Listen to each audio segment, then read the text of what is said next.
in the country. In fact, it is third best as far as points allowed are concerned. Bobby Bowden's got a team that knows while they are ranked number 3 right now, this season is not over yet. The Seminoles could still be number 1 when it's done.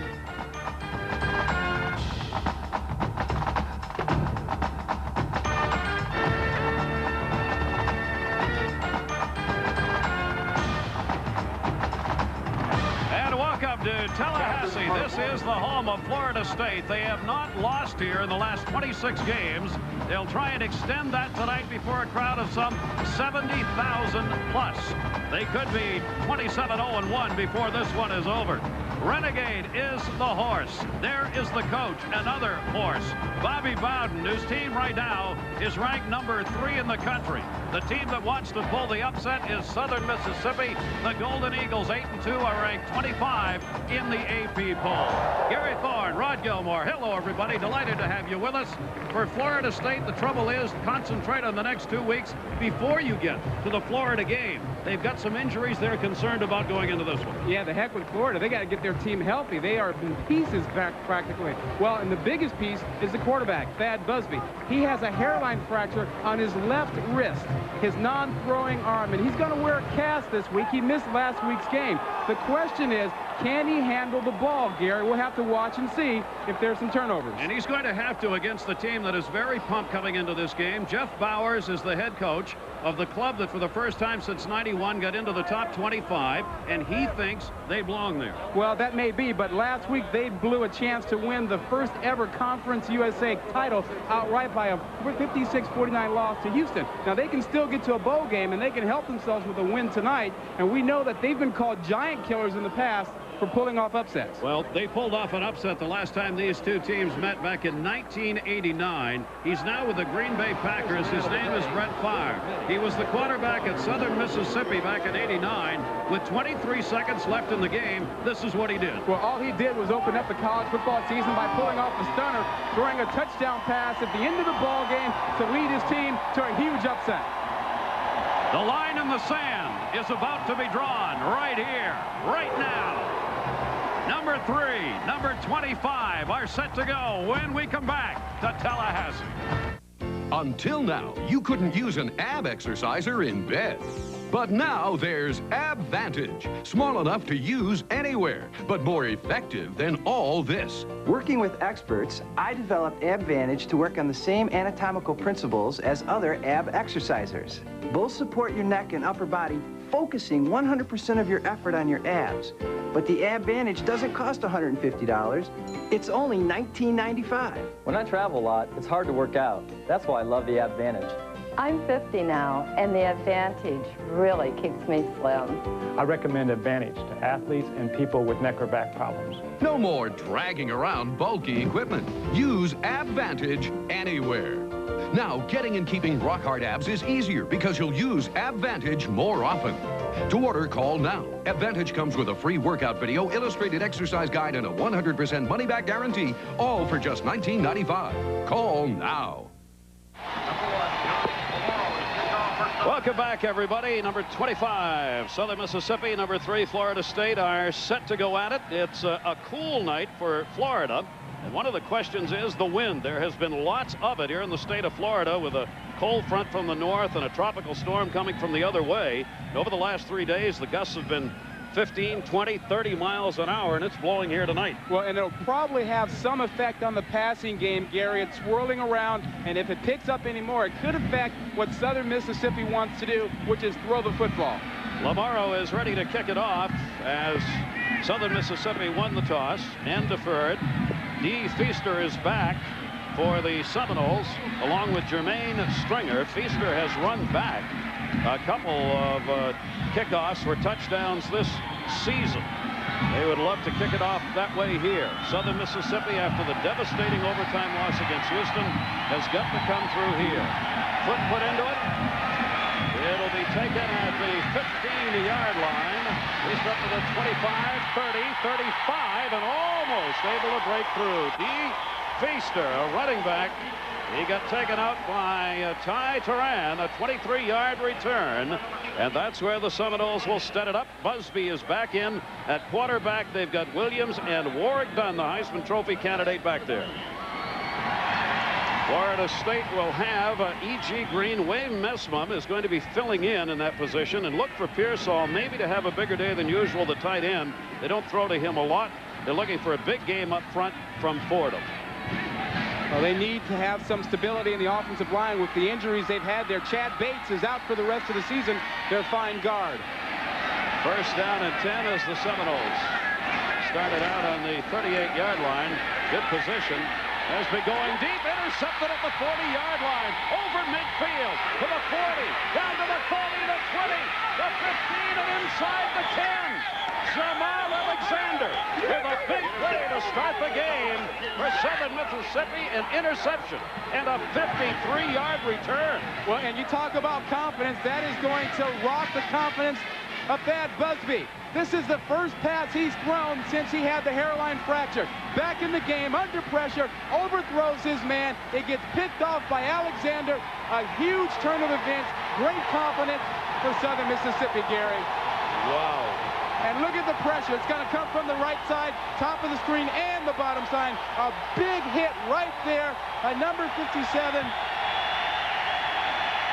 Harold Shaw will be in the tight back position and up close to the 6-yard line for Shaw. Wow, what a potential start here inside the 10.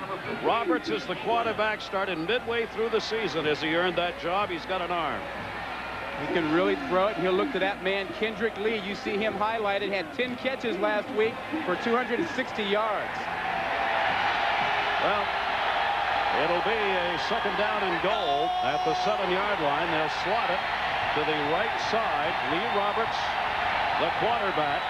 They'll go straight up the middle with it to about the 5, and this defense is what has led Florida State all season long. And it's a pretty good one. Very tough to run on. It's a tough defense to run on because they are strong in the middle and they're quick outside. They shoot the gaps. They don't let you run the ball. Here you see them right up front. Good attacking angles in there, and you even get support from the secondary. Henry Crockett came up to make the hit from his linebacker position. It is now a 3rd down and goal from the 5-yard line. They slot it this time to the near side of the field. Shaw's the backfield runner. Shaw the receiver. He's got room at the 3, and touchdown! A 5-yard reception out of the backfield. And Southern Mississippi has shocked the Seminoles. Harold Shaw takes it in. Well, Lee Roberts kept his cool under pressure. Florida State coming with an all-out blitz. Pressure from every angle. A nice slip screen to Shaw. He'll get a good block out front by Lester Pope. And then he does the rest himself to shock the crowd with a touchdown in the opening drive. He broke the plane in time. Lamoro, Johnny Lamoro, their kicker, puts it up, and it is good. An amazing start to this game. 3 plays, 7 yards after an interception. The touchdown pass thrown by Roberts. Put your head on my shoulder. Fall in love all over again with Teen Idols, an exclusive new collection from Time Life Music. Sorry now. Recapture the romance with 22 immortal hits, only $9.99 for compact disc or cassette. More than 1 full hour of music. Johnny Angel, how I love him. Venus, if you will, please send a little girl for me to thrill. Then audition other great rock and roll albums. There's no minimum to buy. Cancel anytime. Why must I be a teenager? Teen Idols. Don't wait. Call now. To order your Teen Idols, call 1-800-242-1010. That's 1-800-242-1010. Or send $9.99 plus $3.50 shipping to the address on your screen.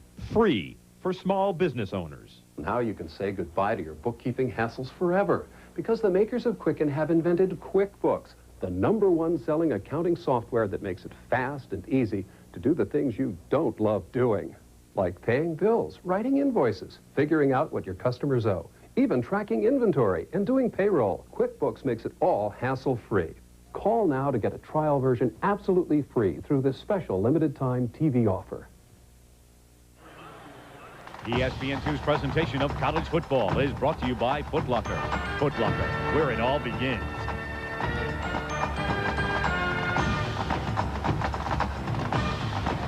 Just a big wow. Busby intercepted for the 10th time this season. And what Southern Mississippi has done is take to the Seminoles how they live. They have had the turnovers. The Seminoles have. They have converted them to points this year. Southern Mississippi in the first series does it to them. Yeah, and take a look at the drive. 3 plays, 7 yards, 122. That's what happens when you get a turnover that sets you up.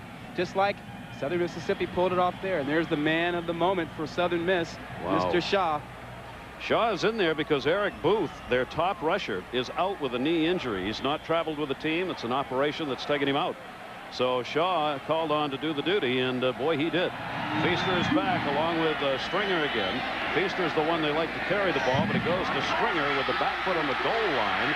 He'll come up to the 20, 25, 30, and is tripped up at the very last second. Tyrone Boulware came over and got him. And the Seminoles will start again. Well, here we go with Busby. He's going to get pressure here and on this angle here. There will be a room to throw the ball, but he'll throw it up high over his man. Just an inaccurate throw caused by the pressure. That leads to the pick here. He's got time now, holds the ball, and then there comes the pressure. The ball overthrown, had his man in the middle of the field, but the pressure made him throw it high. We said the 10th time he's been intercepted. He's a 58% completion rate coming into this game, up to about the 35-yard line. Pooh Bear Williams, who will be doing a lot of the running. He himself, the fullback's got a bit of a bad knee. There you see Jeff Posey, the man who'll be called on at the end to kind of cut it down. Yeah, he's a relentless player up front, and there you see number 43, Marchant Kinney. He is their best tackler, and Patrick Surtain is one of their most steady defensive backs. They'll try and ground it out here after that first interception, and up to about the 42-yard line on the carry that time. Pooh Bear Williams again. DJ Slaughter moved over and put the hit on. Yeah, but they've got to get back to Thad Busby and get his confidence going for him. This is a guy who was out last week and comes back and throws an interception. His team is now down. He came out of that game and had Dan Kendrick come on and play in his stead, who threw 3 touchdown passes, the red-shirted freshman, in his first start. Look at the jockeying around in the white uniform. Southern Mississippi moves as much as any defense in the country. The fullback draw will be up to midfield and into Southern Mississippi territory. And there is Warrick Dunn. Despite the bad ribs, a 12-yard gain. Robert Brown got him. Well, and he's the answer to guys trying to confuse your offensive line. If you jump around and you get out of position, you see him moving around now. Well, if you give Warrick Dunn a little crease, he'll take advantage of it. They run the quick offense. It's completed down to the 30-yard line. It'll be another first down. Wayne Messam, the flanker, a 16-yard gain on the completion. Perry Phoenix moved over and put the hit on. And they're going to the hurry-up offense to try and counter all that moving around we saw up front. They want to catch Southern Mississippi while they're jumping around. And they did that time. Thad Busby at the quarterback, the 2-man I formation. They'll go to the first straight up the middle. Pooh again is going to be hauled down at about the 28, 27-yard line. Slaughter, the linebacker, makes the hit on him. You know, Gary, getting back to Thad Busby, it's interesting to note that he and Lee Roberts were both quarterbacks at the same high school, Pace High School in Pensacola, Florida. And Thasby was the senior, and Roberts was the junior. There you see them as teammates at Pace High School, and Lee Roberts was not as highly celebrated as Busby, but he certainly got off to a better start tonight. That's in Pensacola, Florida, where they played, and it'll be a second down and 7 at the 27-yard line. They run this one out of the shotgun after they moved the chains up. Completed at the 25, at the 20, the Seminoles threatening, down to the 15-yard line. Dunn out of the backfield makes the reception, good for 12 yards. Well, and you know, you've seen him do this a lot over his 4-year career here at Florida State. All you do is get the ball to him, and he's going to make a few guys miss. This is going to get you 15 yards because guys can't tackle him in the open field. That kind of quickness, that kind of change of direction is going to make him a first-round pick in the NFL. Williams on the carry as they go to the left side, and he'll gain a couple of yards on that. Very late flag coming down on the far side of the field. Cedric Walthall moved over and put the hit on, but we've got a late flag here in this pileup with 11:04 to go in the first, as the Seminoles driving after they were intercepted and scored on. And we're going to get a crackback block here, I think, that's going to go against the Seminoles. Well, two things have bothered Florida State and Bobby Bowden in particular this season. One, injuries. He's concerned about that. But their bugaboo on the field has been penalties. They've had more penalties at this rate of the season than they had last year, and he's concerned about that. That will cost you in the close games, and he knows that, even though they are, of course, undefeated. Against the offense, 10 yards and repeat first down. Well, let's take a look at the lower right-hand side of the screen. Here comes the crackback right there. You see it within that box area. You got to block a guy up high. You can't do that. Can't cut him out low, as Green did that time. E.J. Green, the receiver, came back on that one, and that's one of the dangerous hits. That's why they mark it off. It's a first down still, but it's 1st and 19 with the ball at the 24-yard line. The Seminoles again working out of that shotgun. Split him both ways, slot to the left side. Busby at the 30. Will pack it under the arm and run out of bounds. And good defensive coverage in the back that time as Cedric Walthall moved on and ran Busby out of bounds. Well, we talked to John Thompson, the defensive coordinator for Southern Mississippi, and this is what he told us they want to do. They want to confuse the offensive line by jumping around. They want to hit and punish Busby as much as possible, and then they want to take the game away from the coaches. That means they want Busby to call audibles and call the game. They don't want Bobby Bowden's staff to do it from the booth. Lavernius Coles flight to the right side, 2nd down and 21. Busby moving it back, gets himself set, man open, and was it caught? Yes, it'll be at the 14-yard line. Peter Warwick made a good comeback catch on that one for a gain of 12. Well, I don't think that Busby is quite yet in a rhythm right now. This ball is thrown behind his man. You see Warwick, he has to come back for it. If he throws that ball out in front of him, Warwick is still running with that football. Made a good catch. I thought he might have trapped it. He obviously did not. And it will be a 3rd down and 9 at the 14-yard line. Southern Mississippi already up, having scored in the interception. Deep in Seminoles territory. Seminoles trying to answer here. They'll run the fullback draw, and there's very little room there. Nowhere near close to a 1st down. Williams was there to put the hit on, and a flag down. Yeah, I think they're going to catch Southern Miss for being offsides there. Jeff Posey was the man who made the hit, the defensive end, and Marchant Kenny, their leading tackler, the middle linebacker. You're going to get some of these, I would think, in this game, Rod, because of all that movement. I think you're exactly right. On the defense, 5-yard penalty, repeat 3rd down. Robin Wood, the referee for tonight's game. So 1 penalty against them. The Seminoles get 1 for them in the red zone this season. 90% success rate. Yeah, they get inside your 20 and they kill you. Well, Southern Mississippi will try and hunker down right here. Their defense against the run has been good this season. Except for last week. Except for last week when they lost in overtime to Houston.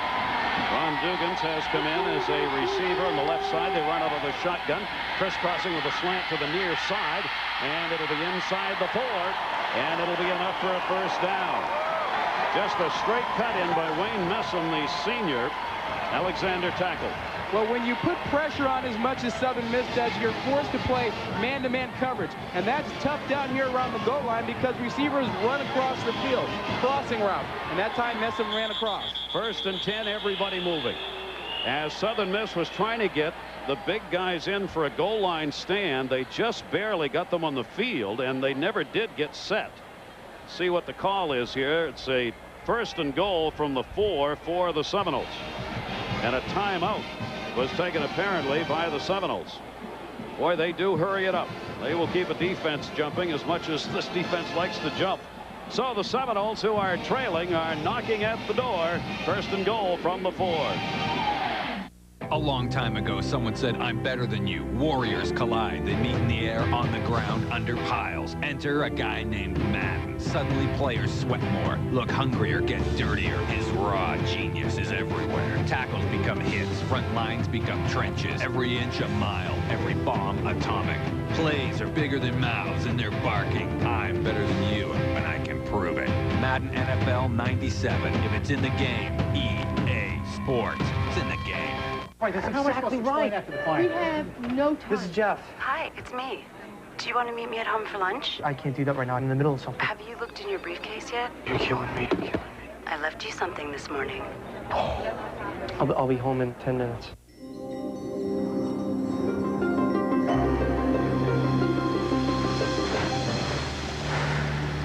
Ice Sport, the scent of exhilaration. New from Aquavelva. Also available in deodorant and antiperspirant. The Odyssey has a fold-away rear seat. It drives like a car.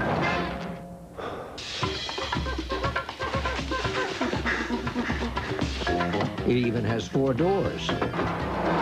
Perfect for the family on the go.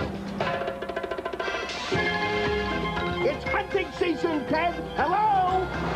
The Odyssey from Honda. Auburn and Alabama get it on in the annual Iron Bowl. Auburn, Alabama, next Saturday at 7:30, only on ESPN. As promised, the NCAA women's volleyball score between Ohio State and Michigan. Ohio State wins it 3-1, winning game 4, 19-17. Once again, the Buckeyes win it. Right now, let's go back to Tallahassee. Gary and Rod. Guys? Southern Mississippi a 7-0 lead, but Florida State on the doorstep. Timeout taken with all kinds of people running around out there. Well, the hurry-up offense here is making them really confused for Southern Miss. Now, you're going to see Southern Miss call a timeout because they were confused with the Florida State offense. They couldn't get their guys on the field. The signal initially was given that Florida State had called it, but they did not. It was Southern Miss that called the timeout just to get their goal line stand people out there. Yeah, they didn't want to play 9 against 11. No, that's not fair against anybody, especially if the team's number 3 in the country. And, on this drive, they've had trouble with 11 on 11.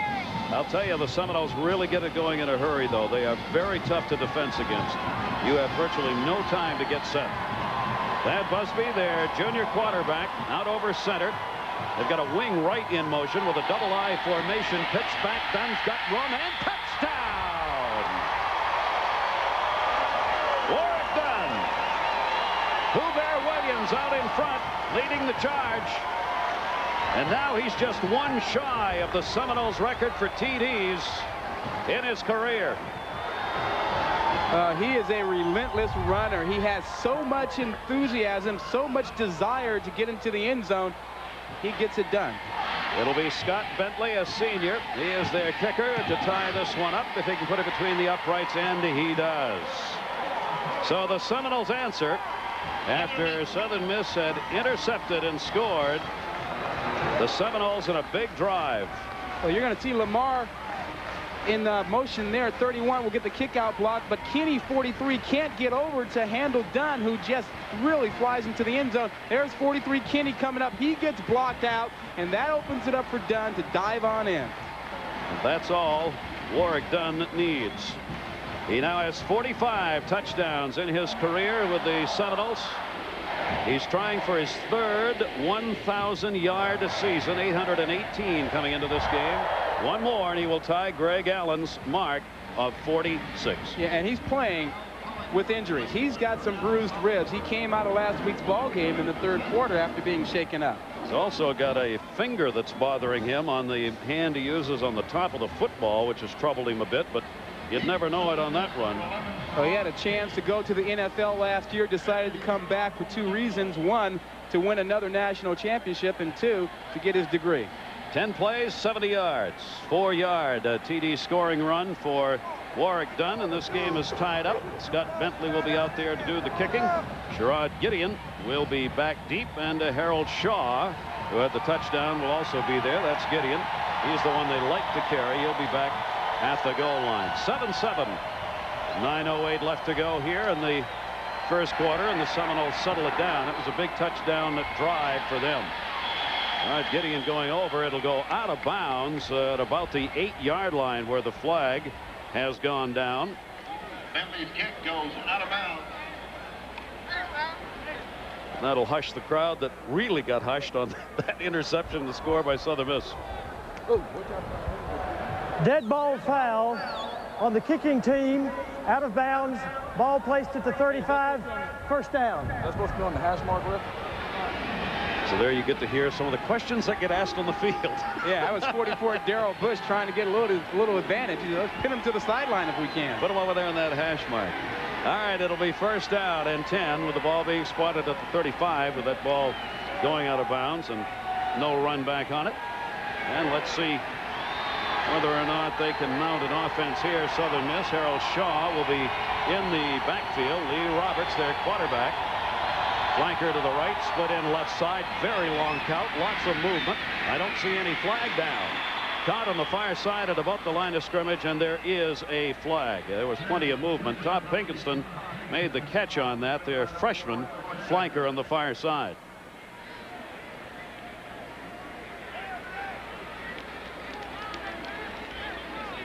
You see everybody helping out with the signals here. Let's make it official.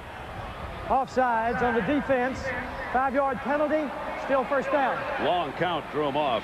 Yeah, Lee Roberts is very good at this for being a young quarterback. And you see it looked like there might have been a little bit of movement by Southern Miss. In fact, their guys were moving.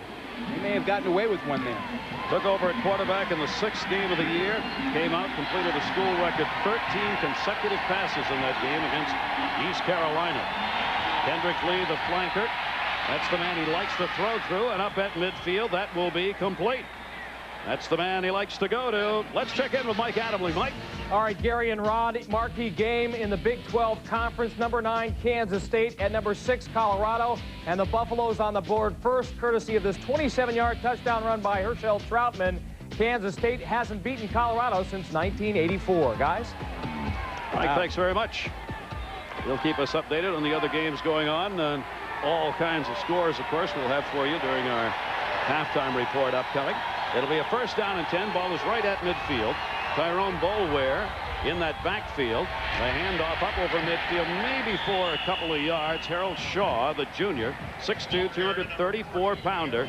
He's going to be called on to fill in for Eric Booth, their leading runner, and thus far is getting some chances and carrying the football pretty well. Well, what he's finding out is that even though Florida State has some injuries on defense, they're still pretty good. And they're missing a couple guys in the center of their defense. Andre Wadsworth is out. Connell Spain is out. But the backups, Jerry Johnson and Julian Pittman, are doing a great job. This Seminoles defense is second in the ACC and third in the country in points allowed. 9.6 a game. I mean, that's almost unbelievable. Second down and 9 here. Flankers going each way. He likes to throw deep. Down the right side, it'll be overthrown at about the 20-yard line for Kendrick Lee. Another flag is down up near the line of scrimmage. Lee Roberts on the incomplete pass. Roy Saunders was back there on the coverage. Well, we talked about the injuries that the Seminoles have had. Look at that. There's the list. Connell Spain, defensive tackle. He's out. Andre Cooper, one of their top wide receivers, is gone. Wadsworth, we just talked about him. He's out. And Chad Bates, their offensive guard. On the offense, 10 yards, and repeat second down.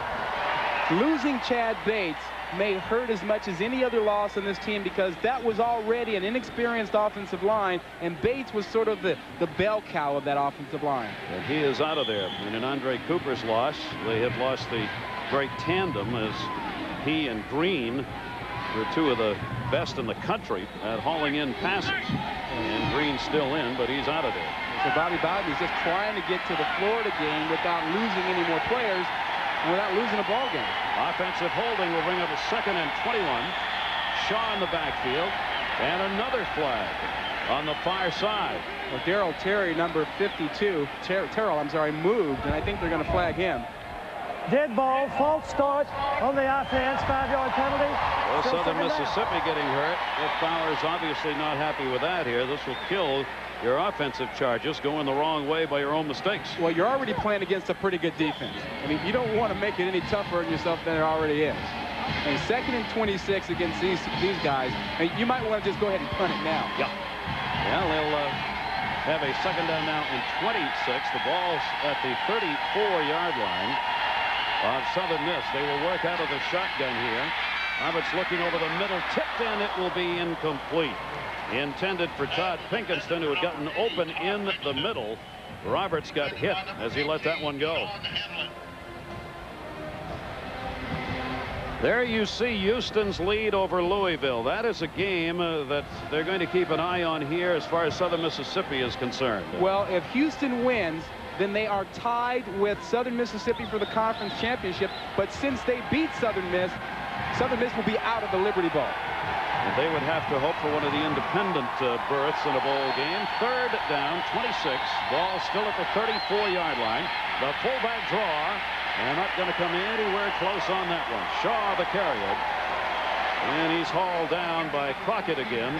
And some help up front from Julian Pittman. Yeah, Pittman finished it off in there. And Pittman has just been playing fantastic football since he stepped in to replace the injured players on the inside defensive line for Florida State. So it'll bring up a 4th down and long yardage as their defense, which has carried this football team all year, gets it done here. And the punter will be Jack Gabriel. Took over a few games ago. They gave up an 87-yard return last week. And they were trying to block that one, the Seminoles were. Fair catch is called for back at the 20-yard line. That's where the Seminoles will take over. Game's tied, 44-yard punt. 7-7. In the right hands, their magic wand. We're going to do this one the hard way. An investment that will pay off year after year. Now we're going to shoot the 4-2 combination all the way down.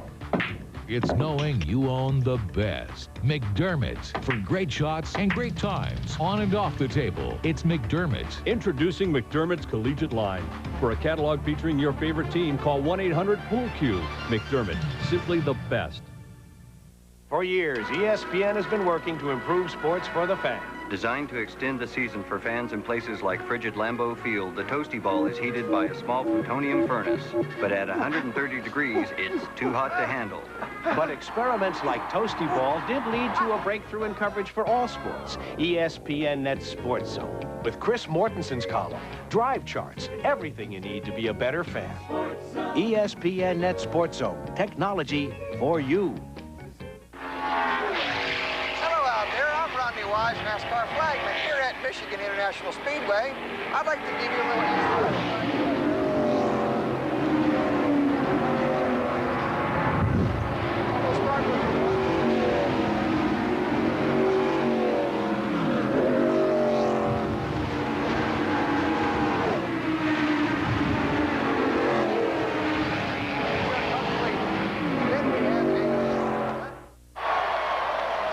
Jeffrey Bowers in his 6th season at Southern Miss, 34, 31-1, the record he has had there, and he used to play here. He was their quarterback. Yeah, he was the All-American guy. Look at that hair there. He had that long hair there growing out the back of the helmet there.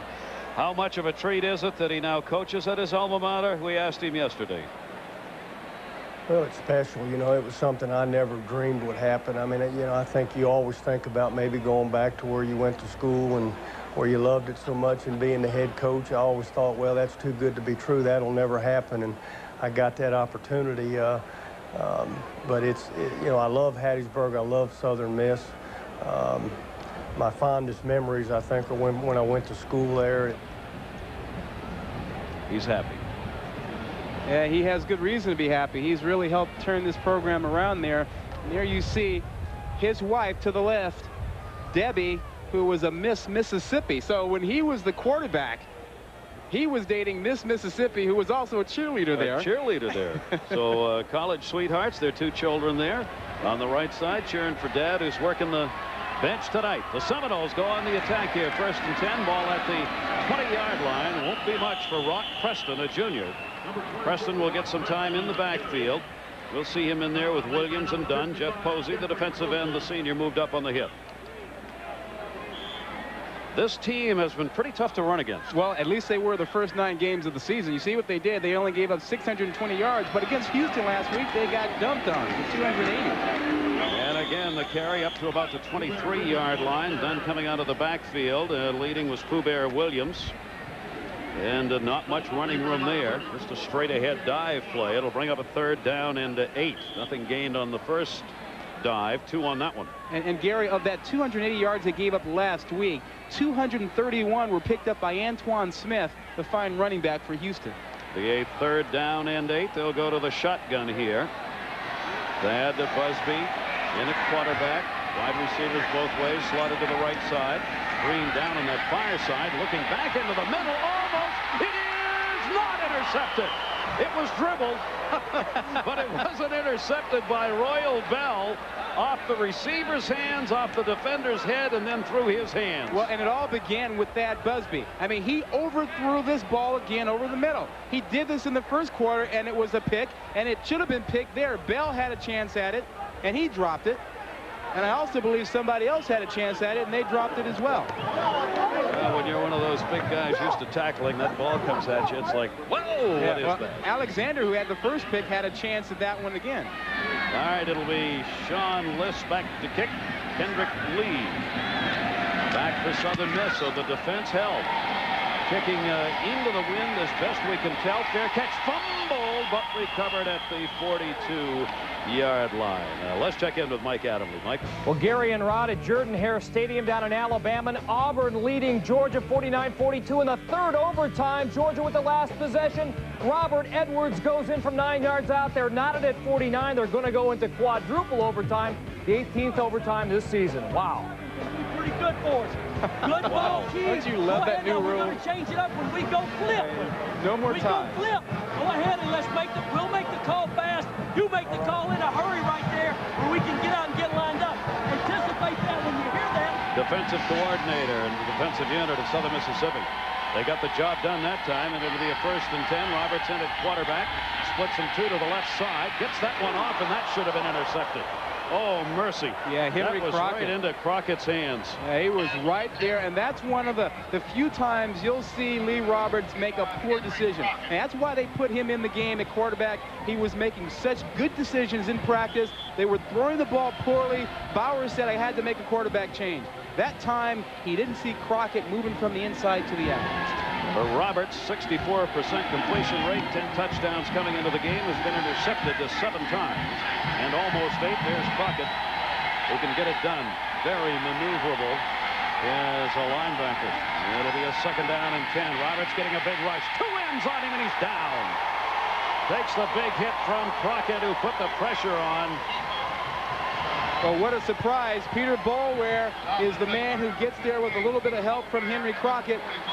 And Florida State has outstanding ends. Watch Boulware at the bottom of the screen. Here he is. He's going to make a little move and get on back to the quarterback. There's going to be some pressure from the outside from Crockett as well. But Boulware, 58, is the man who is so talented at speed rushing to get to the quarterback. He gets credited with the sack there. It'll be a loss of 11, a 3rd down and 21. The 2nd consecutive series where Southern Miss has gone backwards in their own territory. Long yardage. Slotted to the left. Wide receivers both ways. Roberts again. Big rush. No chance to set up. Boy, what a series for Crockett and Vernon Crawford, who helped come in along with Renard Wilson. Well, they're like having sharks out there with blood in the water. Florida State sending everybody in that time. You're going to see Vernon Crawford right now. He's going to make a great move, jumping over a blocker.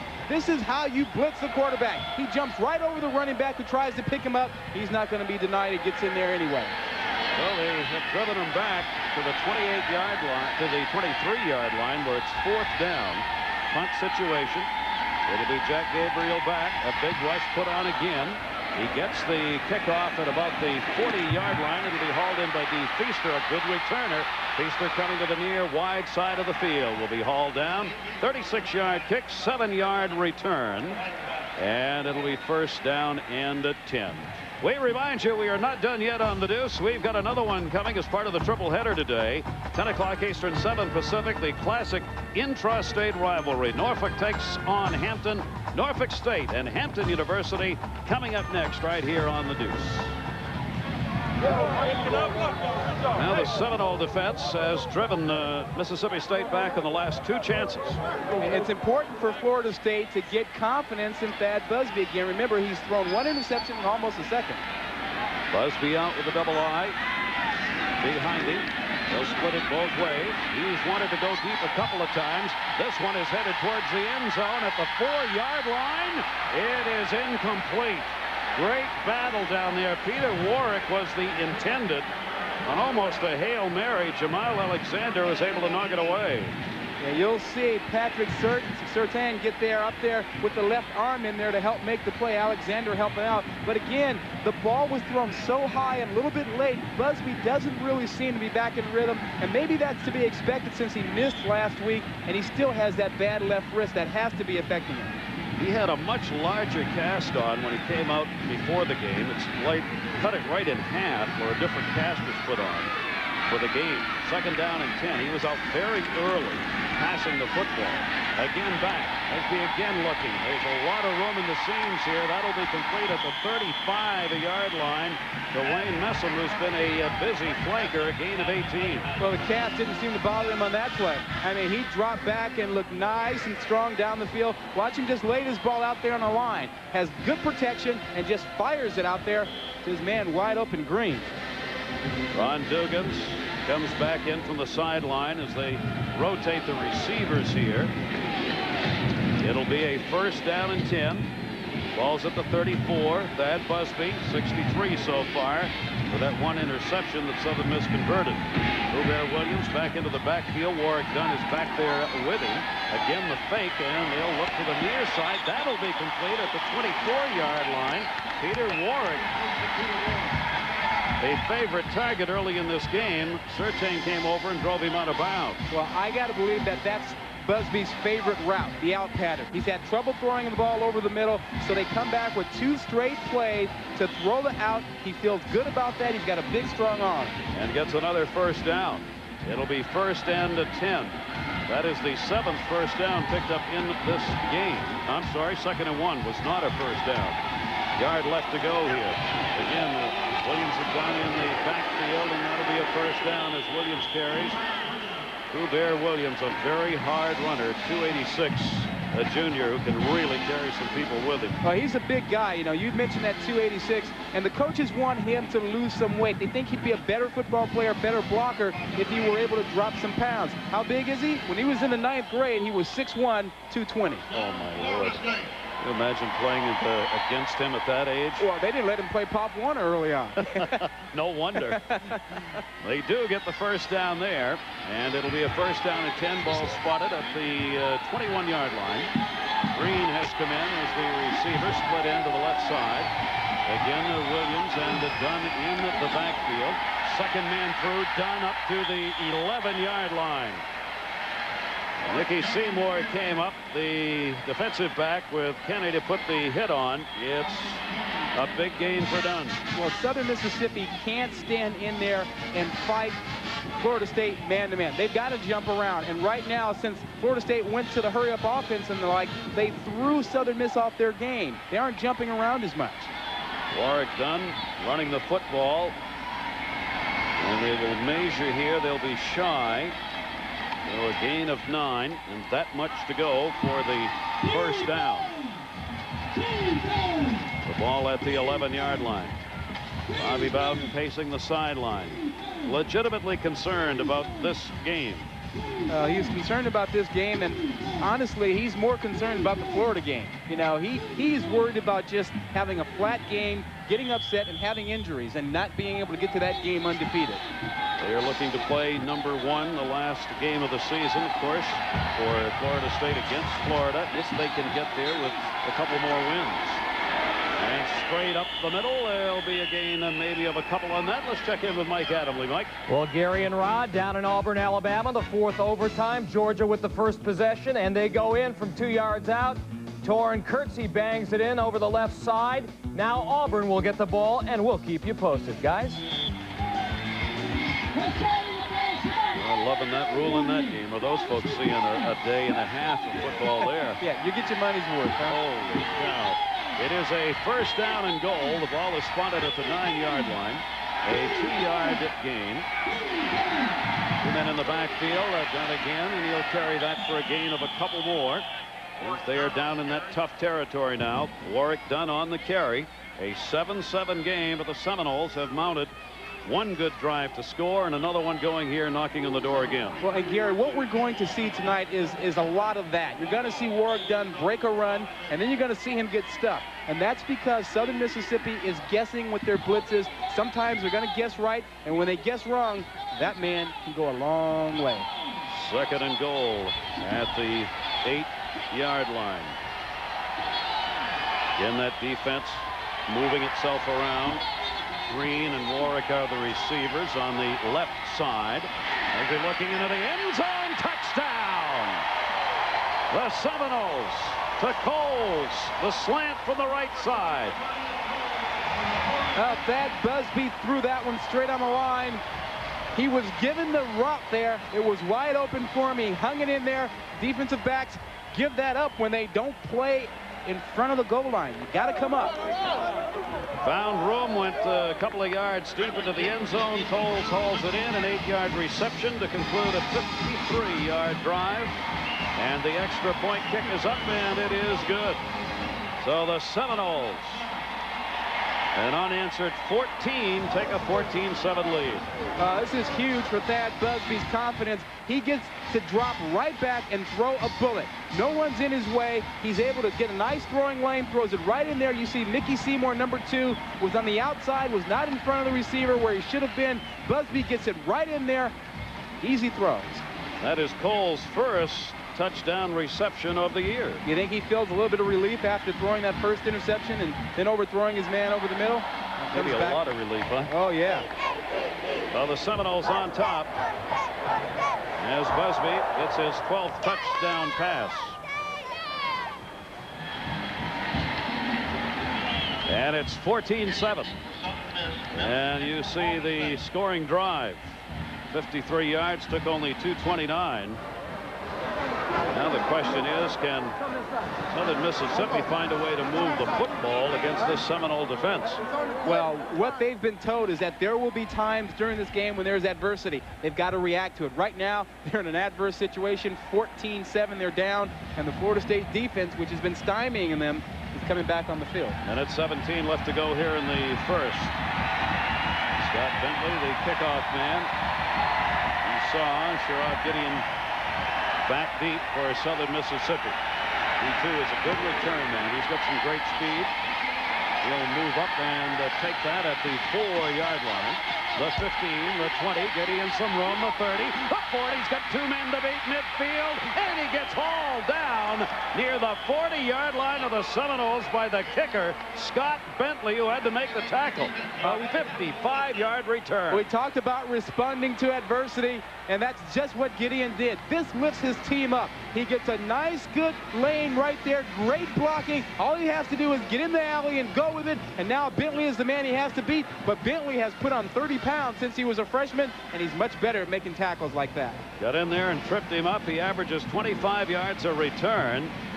That's a way to get some yardage in a hurry for your offense. He will stay in the game. A receiver coming to the near side. First down and 10. 1:07 left to go here in the first quarter. Lee Roberts hands off. It'll be carried by Brandon Francis, a freshman tailback who just came into the game. And he'll pick up some pretty good yardage there. See on the spot here, gain about 5 yards on that. Well, you got a great block from Shedrick Blackman, number 7, their freshman guard, who pulled around and just really opened up a hole. He is a big fella. They'll call it a 4-yard gain. He is a big fella. 355. A second down and a 6. Shaw comes back into the backfield.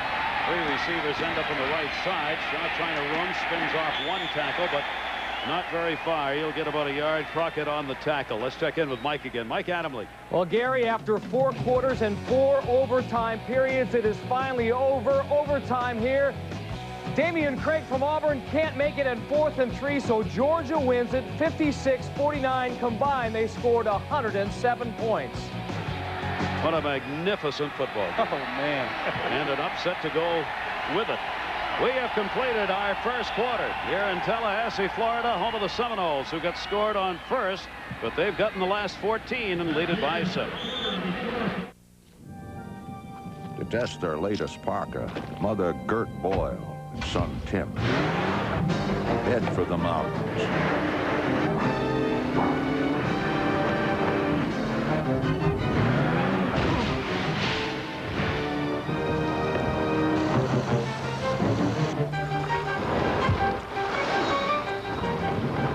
Columbia Sportswear, one tough mother. The world is a magical place, and one camcorder captures it like no other. Only this Panasonic camcorder has a 16:1 optical zoom, a motion sensor for automatic recording, a full-size 4-head system for brilliant pictures, and tapes that play in your VCR. Only Panasonic gives you all these features. Now get a $25 rebate on select models for a limited time. Good morning. Ty Kirby. Room 426. Hello, Ty Wants Kirby. to survive his first interview. Rubbish. Sit up straight. Don't talk too much. Good day to you, Mr. Kirby. Good luck, sir. Good. My lucky shoes. Hello, I'm Ty Kirby. I'm ready. Marriott, when you're comfortable, you can do anything. Today, people who didn't send the money Western Union and the heartbreak it caused. Meet Sue and her boyfriend. Ex-boyfriend. Ex-boyfriend, Mike. What happened, Sue? My car broke down. I called Mr. Wonderful here. Send money, I said. And he didn't use Western Union. No, and it took forever. I had to spend hours with the tow truck guy. Mm-hmm. Meet Sue's new fiance, the tow truck guy, Lyle! Hey, it's your money. Use Western Union, the fastest way to send money worldwide. We have a wonderful 75 La Couille Cabernet, or an exquisite 58 Le Boussemillon, or a 62 Je Vous Pinot if you're in the mood for... No. Enough of that old stuff. Lady and I would prefer something fresh. How about something in a lager? What do you got in a Budweiser from, say, early this month? Budweiser. Guaranteed fresh with born-on dates.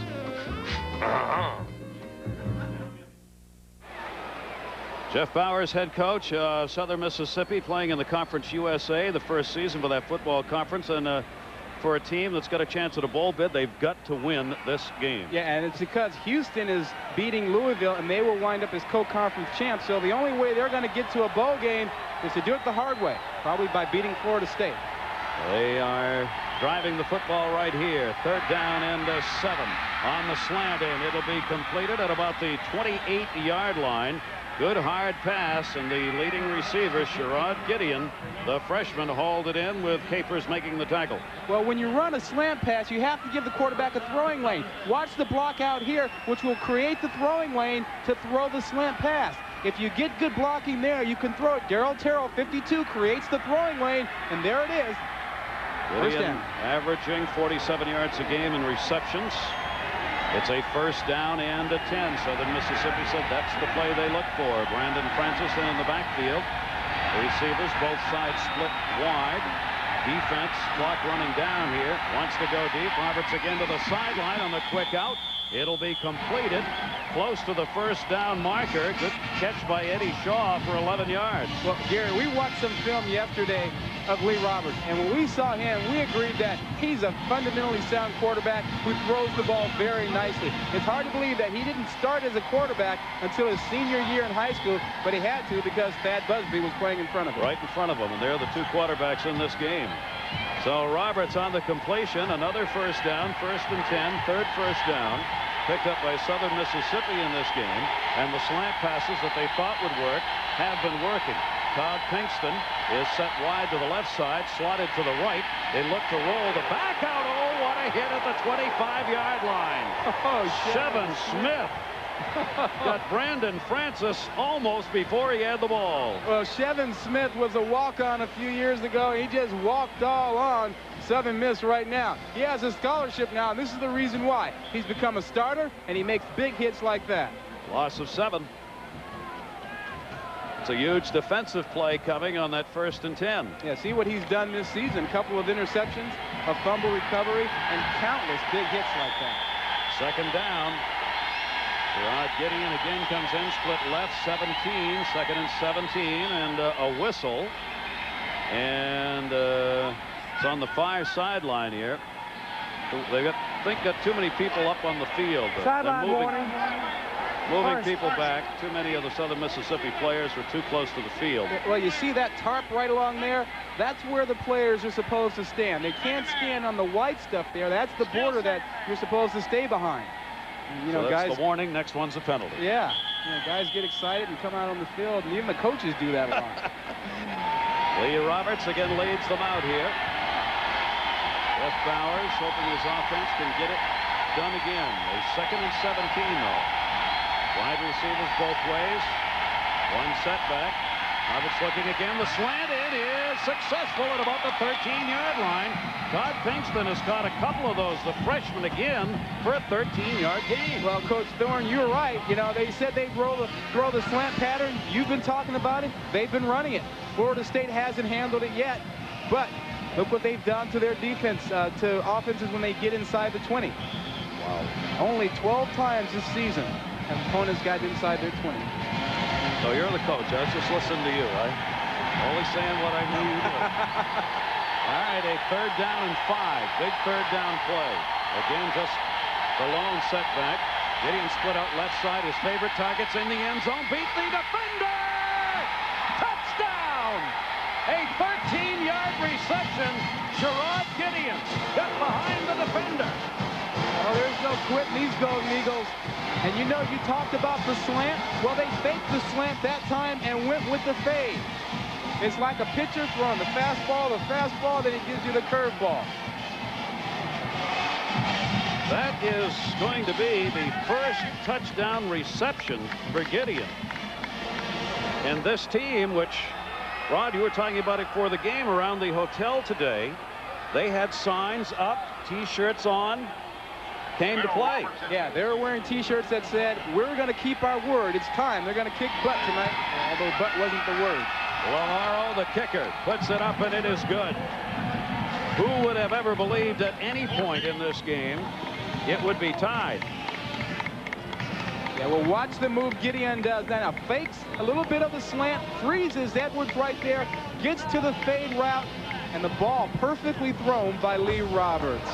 Roberts 5 for 5 and 37 yards on that drive. We're tied. This year, over 400,000 aluminum radiators will corrode and fail. But Prestone antifreeze bonds with aluminum, forming the Prestone zone of protection against corrosion. It's your car. Protect it in the Prestone zone. And now there's a new Prestone antifreeze with a new low-tox formula for an extra margin of safety around pets and wildlife. New Prestone Low-Tox. It's extra protection in the Prestone zone.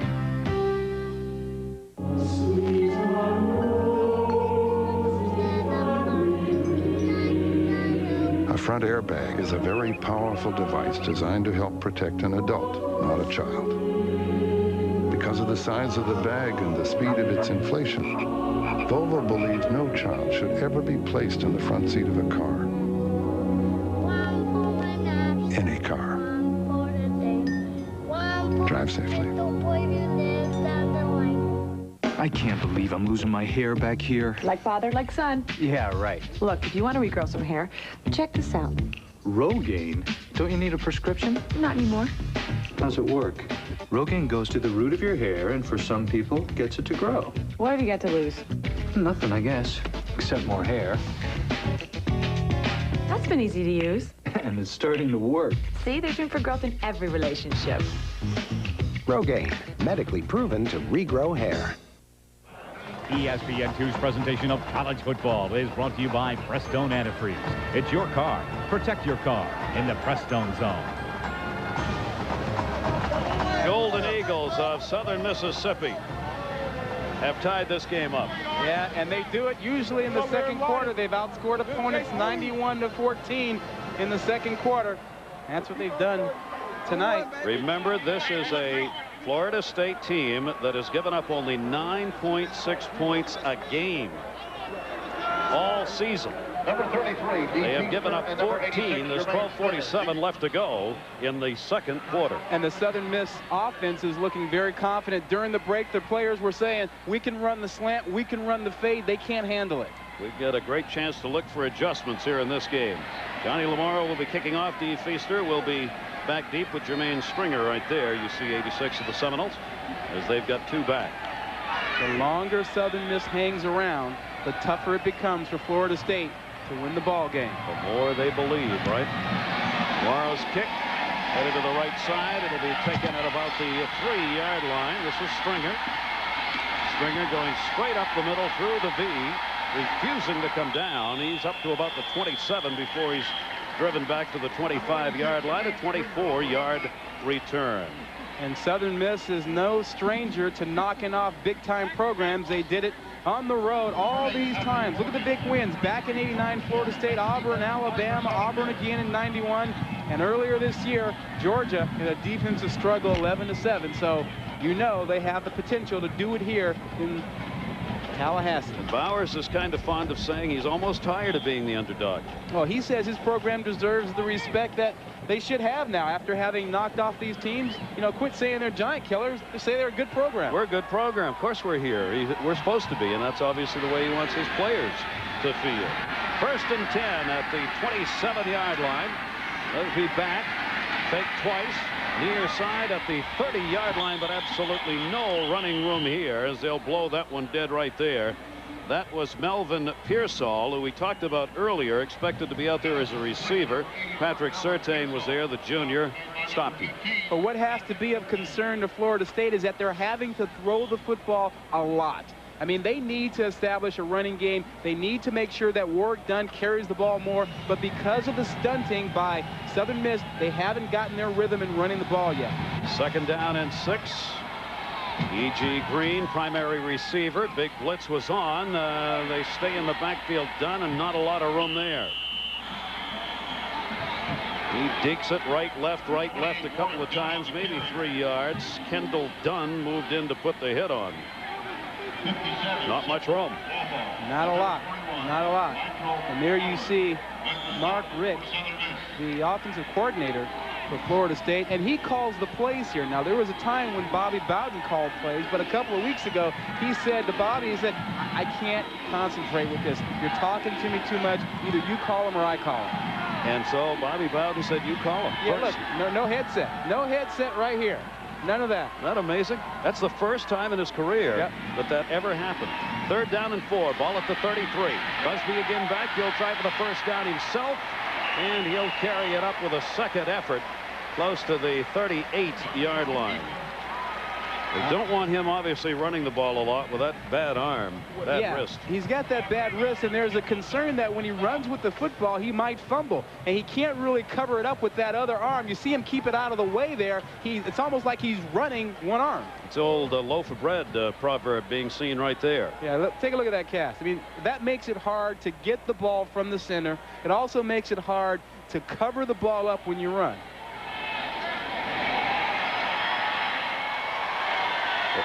The measurement made here.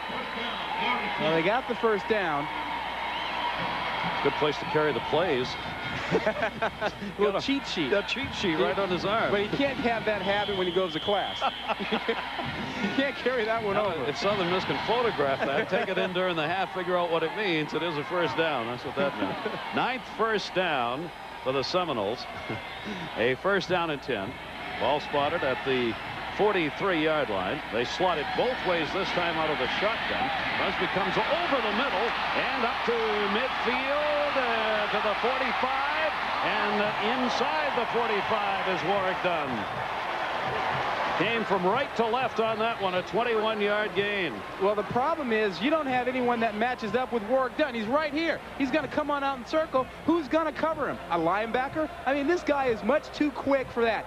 Has an option route, comes inside, runs away from the linebacker, and you can't do that with this man. He looked a little bit like Barry Sanders out there. He has great moves, left a couple of tacklers in his wake. Another 1st down and 10 for the Seminoles. Plenty of time left here in this quarter. Only 19 receptions this season for Dunn. He had 43 last year, and that's what makes him a complete back. You know that he can run the football, and you know that he can catch it. And a big personal foul has been called here against the Golden Eagles. Southern Mississippi. That cost them. Another 15 came at the end of the play, probably a piling on when Dunn was hauled down. Yeah, you'll probably see it right here. He's down Well, there it is. I don't know that he could have helped himself, and he was trying to get out of the way. Roy Bowers is not happy with the call. That wasn't real flagrant. Ball spotted at the 26-yard line. Another first down. Thad Busby, big rush. Football's dropped. Maybe a football. It is, and it's recovered by Southern Miss. It looks like Kinney, 43. Marchand Kinney, he's the man who got it.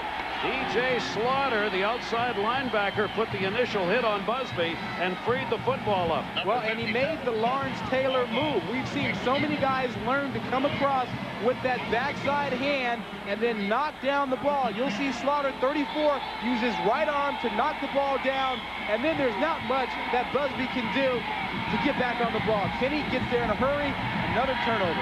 And a big drive stymied for Monty Bowden Seminoles. That's the second turnover. The first one was converted to a touchdown. Shaw's in the backfield. Great field position at the 31-yard line. They weren't backed up deep at all here. This is Shaw over the 30. And he'll be out to about the 34-yard line. Sean Key came up to put the hit on. Well, you can run outside if you get good blocking by your tight end. Number 83, Larry Norton, does a good job out there on the end of Reinhard Wilson, making sure that Shaw is able to get outside. You got to have your tight ends block on the outside if you want to run outside. Harold Shaw averaging 47 yards a game, but he'll get a lot more chances in this one. And Busby would like some more chances out there and doesn't want to turn the ball over again. A second down and 7. Ball at the 34-yard line. Again, a big rush, and it's batted down on the near side. And fortunately for Southern Miss, it was batted down. Crockett wanted that in a hurry because he had nobody out in front of him to the end zone. Well, yeah, that ball was going to get picked off had it been thrown all the way through. Colsey, number 20, is on the bottom.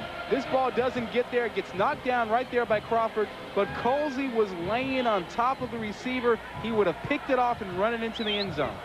Boy, the Seminoles have showed a tremendous defensive rush here in this game. Third down and 7. Game tied with 9:38 to go in the second quarter here in Tallahassee. Third and long yardage. Big rush again. Trying to create the fumble. It'll just be a sack and a loss. Jerry Johnson, the defensive tackle, just a freshman, moved in to put the hit on. But, you know, they're all so fast, and they all have those 90 numbers. Who knows who's coming? Well, they do a stunt. You've got Wilson coming inside, and a nice spin move by Jerry Johnson to get free to make the sack. Well, the defense has done their job so far in this first half. The Seminoles hold, and again, Southern Miss can do nothing with it. Jack Gabriel will be back to punt. Dee Feaster, 8 for Florida State. He'll be back at about the 45-yard line on this punt. The defense has driven Southern Mississippi back here on 4 separate drive occasions. Long count again. They're going to get the outside. Big rush. Oh, how did he get that one away? At the 35-yard line, Feaster, the reception, comes back against the flow to the 40 and down to about the 42-yard line. 39-yard punt.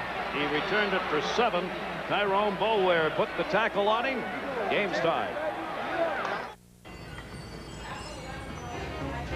You know, life is a lot like football. Guy gets dumped on his keister, he's got to pop back up. Shake it off. Take this Favre kid. I don't know if he's the gutsiest quarterback in the league or just the best throwing nose tackle in the NFL. My point is this. When the clock finally runs out, it doesn't matter whether you got knocked down. What matters is whether you got back up. Could you top this off, please? What, am I talking to myself? Hi, I'm Andy Mill. Competing in the Olympics is one of the great moments of my life. While I'm no longer racing, I still love to ski and hike and cycle and basically getting out and staying active. It's how I live. My family and my work are really important, but so is adventure, fitness, sports, and diet. And combined, that's the fountain of youth. Now there's a magazine called Men's Journal that shares my approach to life. Men's Journal captures everything I'm into, like sports, weekend trips, great health and fitness tips, and exercise programs. Men's Journal covers skiing in the Rockies, diving in the Caribbean, hiking in Alaska, plus important information to help improve your health and your love life. Subscribe now to Men's Journal for only $11.97 and get this 200-page equipment guide absolutely free. Call 1-800-607-3344. That's 1-800-607-3344. Men's Journal is not just another magazine. It's a way of life. Auburn and Alabama get it on in the annual Iron Bowl. Auburn, Alabama, next Saturday at 7:30, only on ESPN. For the 9th year in a row in the top 4, the Florida State Seminoles, but they have met a match here in the Golden Eagles of Southern Mississippi, who have gone to a 14-14 tie midway through this second quarter. Yeah, that man, Mickey Andrews, has to be pleased with what his defense has done here. Last year was the offense that carried Florida State. This year they've lived by their defense. Andrews is happy that his team is ranking very high in a number of statistical categories. And I'm sure mighty surprised at the 14 points that have been put up there. Again, some trouble here offensively. Stepping back, that Busby again. They have called the audible for the quick slant in far side. It'll be good for 3 or 4 yards on the reception. It's about the 3rd time he's come up and called an audible. Green, E.G. Green, made the reception. Well, so at least Southern Miss is getting their wish. They're having Thad Busby call the plays on the field. They wanted to take the coaches out of the game. They want audibles. They feel that they're better matched if the quarterback is calling the plays instead of the coaches upstairs in the press box. And that they've had some success out here. They've also slowed down the Seminoles offense a bit from that hurry-up offense they like to run. It'll be a 2nd down and 5, ball at the 48-yard line, slotted to the left side. Looks like big blitz is on. Maybe again back to pass, has some room in the seam. Reception at the 40-yard line by Peter Warrick. It'll be a 12-yard reception, 1st down. Mike Adamle. Gary, a game of importance to Southern Mississippi. Houston of Conference USA with a win over Louisville tonight. They are the conference champions. That touchdown pass right there to Charles West puts Houston on top 31-0. Kim Helton has done an outstanding job with the Cougars. Guys? And, Mike, that's the Houston team that beat Southern Miss in the overtime last week. A devastating loss for the Golden Eagles. Trying to rebound from that one here. Well, what a job Kim Helton has done with Houston, though, bringing that program back. Conference USA. Putting some numbers up. Busby again back at the 1st down and at 10 at the 30-yard line. It'll be complete. There's a lot of room for these receivers to make these turns. E.G. Green again up on the reception. Phoenix the tackle. You're exactly right. You see the isolation there. Corner is way off, and you'll see Green right there, and there's Warrick. He's wide open. Easy pass to throw. We talked to their coordinator, John Thompson, yesterday, and he told us he didn't want to play any zone because of just that problem, that they'll just play catch on him. And that's what they're doing right now. Well, they're going to go back to the pressure defense and playing more man. They can't sit in the zone. Brock Preston has come on to play in the backfield, and the ball carried maybe for a yard by Williams. Hubert Williams on the carry. They've not had much luck running up the middle against the Southern Miss interior. Quentin Jackson put the hit on. A 3-yard gain probably on that one. Yeah, Jason Hall was there to help out too. Yeah, it's hard to run inside when those guys are stunting and they wind up in the right place. I mean, they're so quick and they do that a lot that they'll get penetration and make plays in the backfield. Williams 7 carries for 26 yards so far. A 2nd down and 9 here for the Seminoles, who are driving in Golden Eagle territory. Out of the shotgun again. They've been looking over the middle, and a completion despite the play by Nicky Seymour coming over the top of the receiver that time. Had position. Ron Dugans, the sophomore, got it and held on. Well, Thad Busby is starting to look a lot more confident and comfortable in the pocket. He's not getting knocked around, so he has time to step up and throw nice balls. I expect John Thompson to try and find a way to get more pressure on Busby to knock him around. You see his numbers now, Gary, 13 out of 16, 144 yards. Starting to pile up some yardage. An interception and a fumble. Here's John Thompson thinking of putting more pressure on. This time they'll flip back down, and 1 man to beat at the 10. Preston to the 5, the 4. Preston, I'm sorry. Preston in the game, the junior on the carry. And he's a pretty good backup. Next year, he'll be the guy. He will be the man because Warrick Dunn will be gone to the NFL. And actually, Preston was hoping that Dunn would leave this year so he'd have a chance to do this, but he's on his own until next year. Great block out there by E.G. Green, number 89, which allowed Preston to get outside. A 15-yard gain, a keeper for maybe another yard, as the Seminoles threatening here, as they've had a first and goal on that play. You got to believe the problems for Warrick Dunn with the ribs that are bothering him. He's not carrying the ball a lot here in this game. Well, and I think after halftime there'll be a concerted effort to give him the ball a little bit more. I mean, although he's a little banged up, he's tough, and they need to have him get into the flow of things, not only tonight to help his team, but they're also thinking Florida. They want Warrick Dunn to be in time with this offensive line. He's carried 5 times for 28 yards. Not in the ball game right now as Preston will stay in. Second and goal at the 2-yard line. And student body left, touchdown. The Rock. Rock Preston takes it in, and the Seminoles are back on top. It doesn't matter if it's Warrick Dunn or Rock Preston. When you get great blocking up front, it's easy to get into the end zone. Another strong drive, both in the air and on the ground, led by their quarterback, Thad Busby. And Preston just barely got a hand on him. Point after is good. Got Bentley on the kick. 57 yards in 8 plays. And the number 3 team in the country's back up on top, 21-14.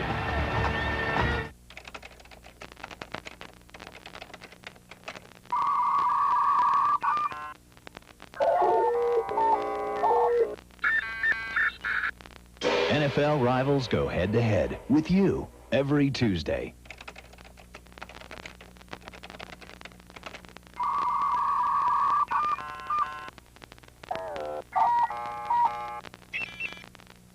NFL rivals go head-to-head with you every Tuesday.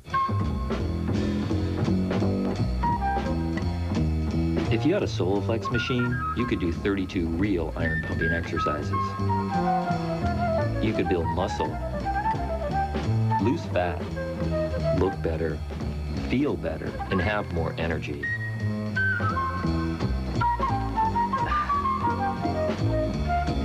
Call anytime for a free video and brochure.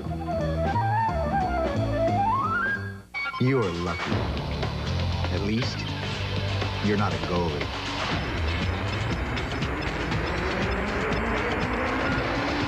Coyotes take on the Avalanche Wednesday at 9. ESPN2, lucky you. This Friday, hoop season hits the ground running when the nation's top-ranked teams contend for the Chase NIT title. Second round action tips off Friday at 6:30, only on ESPN2. Key play in the scoring drive. Pooh Bear Williams, number 22, is going to get a great kick-out block here. That's going to open it up for Rock Preston to get a lot of yardage, which eventually set up the touchdown that Florida State scored to go ahead 21-14. You saw the great block there.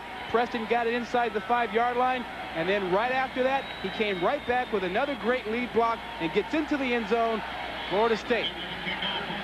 4th rushing touchdown of the season for Rock Preston. The defense will regroup for Southern Miss after Florida State put it in on that scoring drive, taking 8 plays. Sherrod Gideon had one big return, takes that one back at the 2. The 15 is met short of the 20, about the 18-yard line. He got hammered and brought down. Big time hit. Demetros Stevens got him. ESPN College Football Rivalry Weekend will be continuing. ESPN, TCU, and SMU Thursday at 8 o'clock Eastern and 5 Pacific. College football comes your way Thursday. We'll kick it off to start your weekend's worth. That's on Thursday at 8 Eastern. Well, let's see if they can find a way to move the ball. The slants have worked. They've not been able to rush for yardage. 38 total yards in this game. It's the 2 turnovers for the Seminoles that have created the opportunities for Southern Miss. Brandon Francis is in the backfield. Roberts again going to that slant, second man through. And the reception will be made by Sherrod Gideon again. Well, and that play has been there all day long, and it'll continue to be so long as you're playing off here in man-to-man coverage. You simply run the slant in there. Quarterback throws the ball right there. Man-to-man coverage, they're off. You see the room. No one there to make the play. Gideon wide open. Nicely thrown ball. Well, Gideon hauls it in. They'll bring the chain out here. There you see that total yardage. 213 to 48. Yeah, how about that? Efficient use of the 48 yards to get 14 points for Southern Miss. Ooh. Turnovers will kill you. The interception, Southern Miss gets the first down. The interception came in the first series of this game by Southern Miss. They converted it to a touchdown. The Seminoles had another big drive going after that, and they fumbled the ball. They still have the 21-14 lead. But right now, Gary, I expect Florida State to really turn loose their defensive ends, Reinhard Wilson and Peter Boulware. They're excellent pass rushers, and they know Southern Miss will have to throw the ball. Lee Roberts, the quarterback. Slot to the left side. They overload that way. Going straight up the middle and nowhere to go. No gain at all on that one. Jerry Johnson putting the hit on Brandon Francis. Mike Adamle. All right, Gary in Boulder, Colorado trying to run his Big 12 to Kansas State. They lead here 6-0, and then Damon Wheeler for Colorado picks off this Brian Cavanaugh pass, gets knocked out of bounds early. They score 2 plays later and now lead 12-0, guys. Well, we've had some interesting football games today with potential upsets and upsets. And that one looks like a good one. Looks cold there. It does. 3:51 remaining here in the half. Second down 14. Ball at the 25-yard line. Big rush was on, intercepted. Looked like that could have been handled by Kendrick Lee. May have turned a little late on that, and he may also have heard Byron Capers behind him. Yeah, and he ran a fake slant out pattern, kind of a dangerous route because Florida State went to a zone defense. They were sitting there looking for the out route. Kendall Lee is the leading receiver on this team, averages 70 yards a game in receptions, has 7 touchdowns. Had that huge game last week. 10 catches, 260 yards, and 3 touchdowns. Could be a big hole right here for the Seminole defense. There's 3:44 left to go here in this half. Wide receivers split both ways. Only one running back there. Lee Roberts in the long count. He's used it a couple of times. Rush put on. Wide side short of the first down at about the 33-yard line. That is Lee, the senior, who hauls it in, but Byron Capers was right behind him, and a flag is down. And it looks like the penalty is on Southern Miss. And if you're Florida State, you want to get that ball back, and you want to get another score before halftime. Immediately signaled the decline of the penalty from the bench. Bring up a 4th down with Gabriel coming on to do the punting here once they get the ball spotted.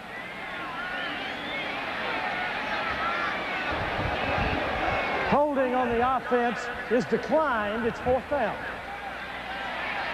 I think that pass, Gary, was also incomplete.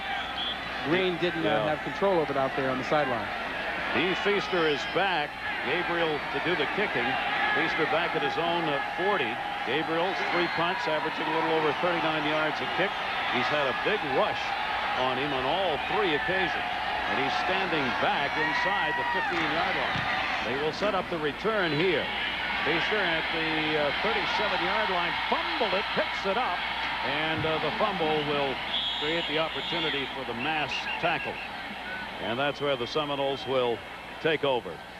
Want to remind you, ABC College Football coming up next Saturday at 12 at noon Eastern Time. Big matchup. Michigan takes on Ohio State. Ohio State had their hands full today. And then at 3:30 Eastern Time, check your local listings for one of these games. State and Penn State, USC, UCLA, Maryland, Florida State, Texas Tech, Oklahoma. All on ABC. College football next Saturday. A rivalry weekend is the best weekend in college football. Getting down to that time of year. Oh, yeah. The rivalries come up. The big old teams beat up on the little teams. It's fun, huh? Michigan State. Yeah. Michigan, Ohio State. That's always a good one. Florida State coming up in 2 weeks. Warwick Dunn back in the backfield here. Busby fakes to him. He's looking for 6 in a hurry. Man open down at the 20-yard line. Still up 15 and then inside the 10. Peter Warwick. He wanted yardage. He got 54 right there.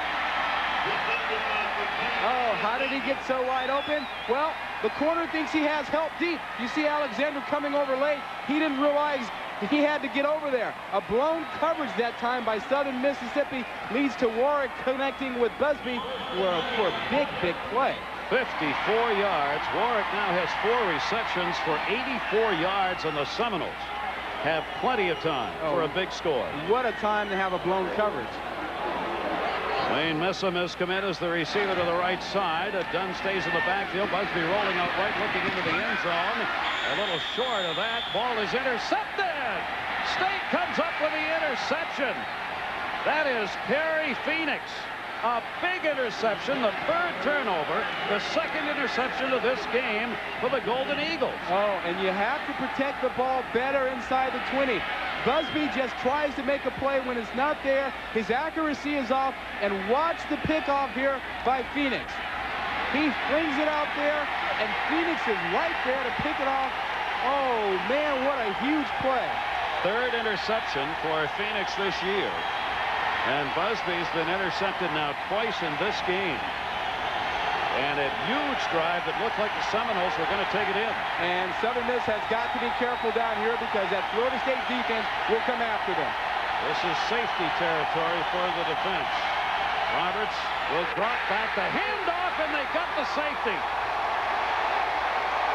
Boy, that's a long time to get that play started when you're hiking the ball at the 1-yard line. Well, you know that Florida State is quick. You know they have the speed to come after you. To run a slow developing play deep in your end zone with that kind of defense, I'm not sure that's real good. That's not real good football down here.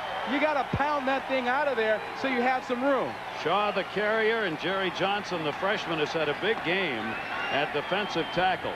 Puts that hit on, and a huge safety after a big turnover. 23-14. Well, players make mistakes sometimes, and sometimes coaches make mistakes. That was a tough, tough situation. Great play by Florida State, but not a very good call by Southern Mississippi. Here it is. See how deep this guy is back here? He's going to get the ball. You've got a lot of room to get in there and make the play. And as quick as Florida State is, and this slow developing play, look how far the quarterback has to go back. When he gets the ball, he's 3 yards deep in the end zone. A very unusual call right there. And good work again by the Seminole defense, which is what they have built their whole season on. You see why they've been successful at it and are undefeated 8-0 coming into this game with this team. Well, and there are 2 things that give this team a tremendous chance against Florida in a couple of weeks. 1, their defense, and 2, they'll be playing down here. 2 weeks. Southern Mississippi and Maryland stand in between. Look at this, a -18 rushing in this game against this defense. And that's not all about sacks. I mean, Southern Miss simply has not been able to run the football.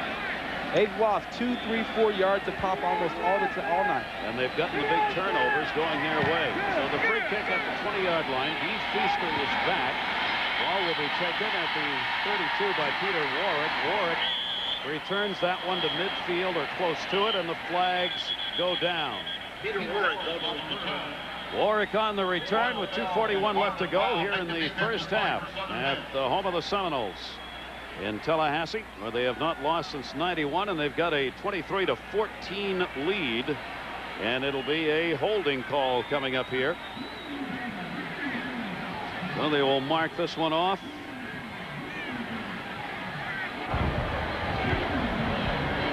During the return, holding on the receiving team, 10 yards, first down. The offensive part of this game, though, for Bobby Bowden has been a sputtering one. And I wonder, Gary, might there be a quarterback controversy brewing down here since Busby has not had a good game and he is hurt, and Dan Kendra had such a good game last week. Kendra got the start, a little shaky at the beginning of it, but ended up throwing 3 touchdown passes in that game. Busby out there now with a first down and a 10. 2-man eye with a slot to the right. Dunn in the backfield. Quick movement, and tackle will be made at the 40-yard line.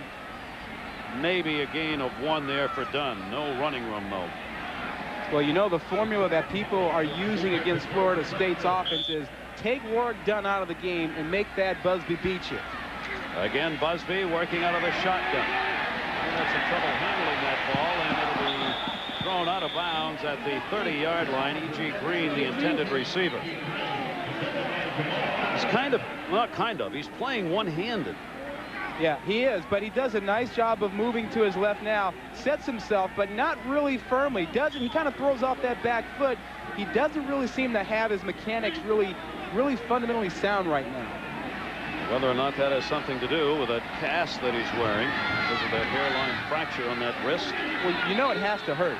You know, at the very least, it's got to be somewhat painful to have that ball snapped up against it every play. Bowles comes in as a receiver on a 3rd down and 9 situation, again out of the shotgun. Busby looking in the quarterback draw. He'll be up for a 1st down over midfield. Pays for it, but an 11-yard gain before Jamal Alexander took him down. And the clock is not really a factor here for Florida State. They have a couple of 3 timeouts to be precise here. And here you see Busby just take off when he doesn't find anything right away. A little something he kind of picked up from watching Dan Kendra do a lot of that last week. Busby can run the football, and it does so right there. It's a 1st down and 10. Minute 54 left to go. Again out of the shotgun. Busby looking over the middle. That was knocked down incomplete. Green, the intended, was open in the middle, but that was deflected at the line of scrimmage. Well, and the middle is wide open for Busby right now. I mean, with the defense that Southern Miss is playing, he can throw the ball down the middle of the field anytime he wants to. This ball gets tipped at the line of scrimmage. It looked like it was probably Royal Bell who was the man who did it. Bell fighting through, got his arm up there and caught that one on the way by. But you saw how open Green was. 2nd and 10. Ball at the 48-yard line of Southern Mississippi for Florida State. Complete pass, of course, stopped the clock. Southern Miss, all kinds of movement, and it took them too long? Or did they have movement? The Seminoles had movement. I think it's probably going to be on the Seminoles. They're walking back. The hangdog look. Yeah. They had time on the clock still. Dead ball, false start, 5 yards. Repeat 2nd down. And it's going to be Marcus Long right here. He's the man that rocks back. See, takes that right foot, steps back. That's the penalty. That's how you start the Macarena. You would know.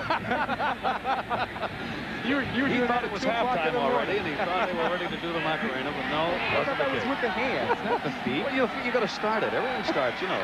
You got to move into it. A 2nd down and 15. Ball at the 47-yard line. A lot of time. Gets boxed in, and a fumble again. Knocked out of his hands. Back at the 37-yard line. Made his own recovery. Walthaw got back and knocked it out of the hands of Thad Busby. Yeah, and that was enough to make Bobby Bowden put on the headsets and start talking to people. Now, right now, Busby kind of looks like he's perplexed, and he's just looking for something to do. He's frustrated. He hasn't had a great night. He's trying to make something happen.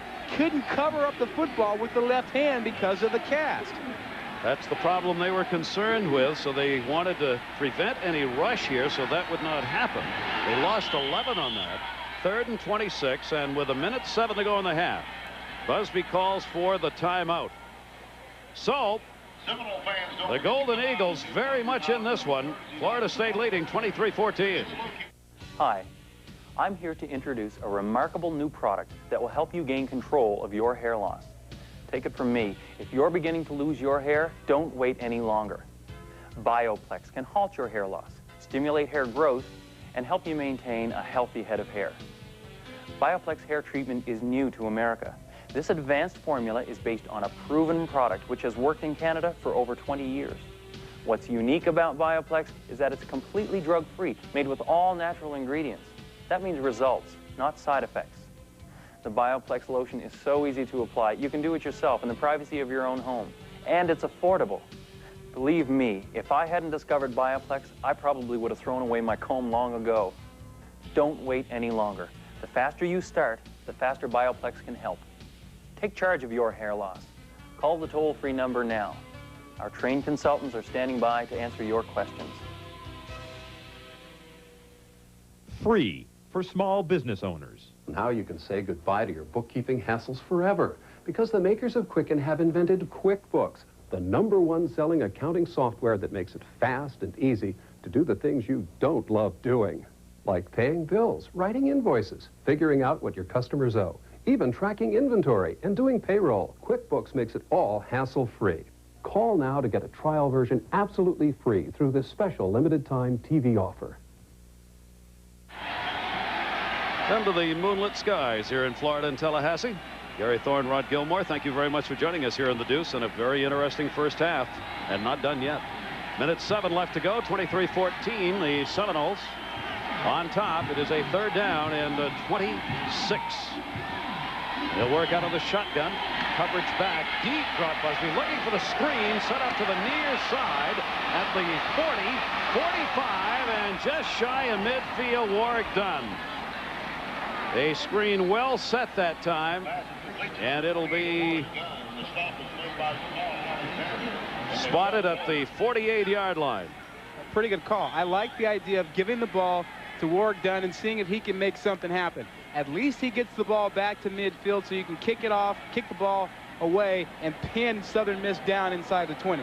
4th and 13. Clock is still running. The Seminoles are still on the sideline. With 7 seconds on the clock, they're going to take the penalty. And that will get the whistle right there. Well, and it'll stop the clock with 17 seconds left. Delay, 5 yards, 4th down. Well, if you're Southern Miss, go ahead and try and block the punt. Yeah. See if they do. There's Liss, who's back. Kendrick Lee, the lone man back for Southern Miss. Pretty great punt coverage right there. And they do try and block it. Didn't. It'll be handled back at the 7-yard line. They would know where to go that way. Tries the near side, the 20, 25. Runs on a roll as he is taken out of bounds at about the 36-yard line as E.G. Green came over to take him out. A 49-yard kick and a 26-yard return. Well, the Florida State coverage teams, their special teams are so good because they use starters on those teams. E.G. Green is a starting wide receiver, and he made the tackle there. Lee averages 23 yards on the returns, and with 2 seconds left on the clock, chance for one play. Do you try the Hail Mary or just run this out? I think if you're Southern Miss, you go in at halftime content to be at 23-14 down. You're getting the ball first to start the 3rd quarter. Mike Adamle standing by. An update on all of the action that took place today during the halftime. And we'll get one more snap here. Roberts will just hand off as they'll run it straight up the middle. Tyrone Boulware came on at fullback, and we've completed a half. And a good one for both teams. Florida State on top, 23-14. Mike Adamle. All right, thank you very much, Gary. A very competitive game down in Tallahassee, and just ahead here at halftime, a busy, important day of college football on this November Saturday in the ACC. Virginia turning in the day's major upset, upending number 6 North Carolina. And then we'll take a look at number 1 Florida. They stayed unbeaten on Senior Day in Gainesville. It is halftime in Tallahassee. The Seminoles leading 23-14. Scores and highlights ahead here in Bristol. Stay with us.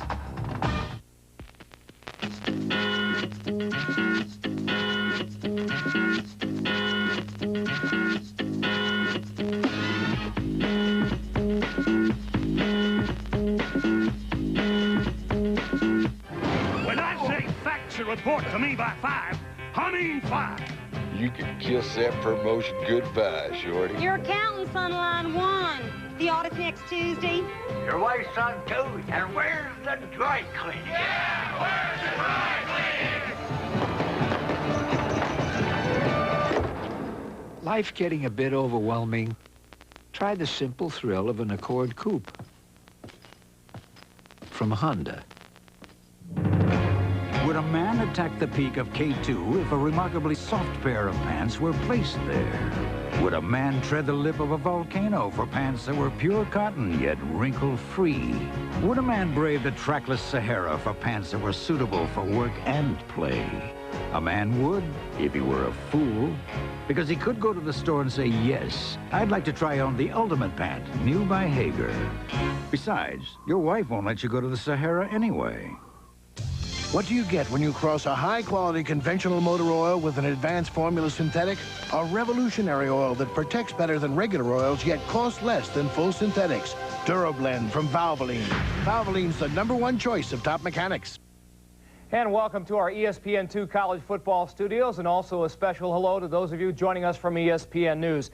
A day in college football in which the fog that is shrouding the bowl picture lifted just a little bit. First of all, we start in the Big 12 Conference, #6 Colorado hosting #9 Kansas State. Important game for Kansas State. A lot of snow out at Folsom Field in Boulder. And Brian Cavanaugh of the Wildcats picked off here in the second quarter by Damon Wheeler. One play later, Coy Detmer will sneak it in. They missed both of their extra point conversions, so Colorado leads at halftime by a count of 12-0. No Bill Snyder team has ever beaten Colorado. That may change tonight, but Colorado leading 12-0 at halftime. The upset we were talking about, North Carolina in Charlottesville, where they haven't won since 1981. And this is Antoine Harris picking it off. North Carolina led at that point 17-3, but this one goes 95 yards in the other direction. It was 17-10 Tar Heels. Same score, 3 minutes left in the game. Tim Sherman on the option. He runs in from 7 yards out to tie it at 17. And then with 39 seconds left in dramatic fashion, Rafael Garcia, the game winner from 32 yards out. Virginia wins it by a count of 20-17. Has to be a heartbreaking loss for the Tar Heels and Coach Mack Brown.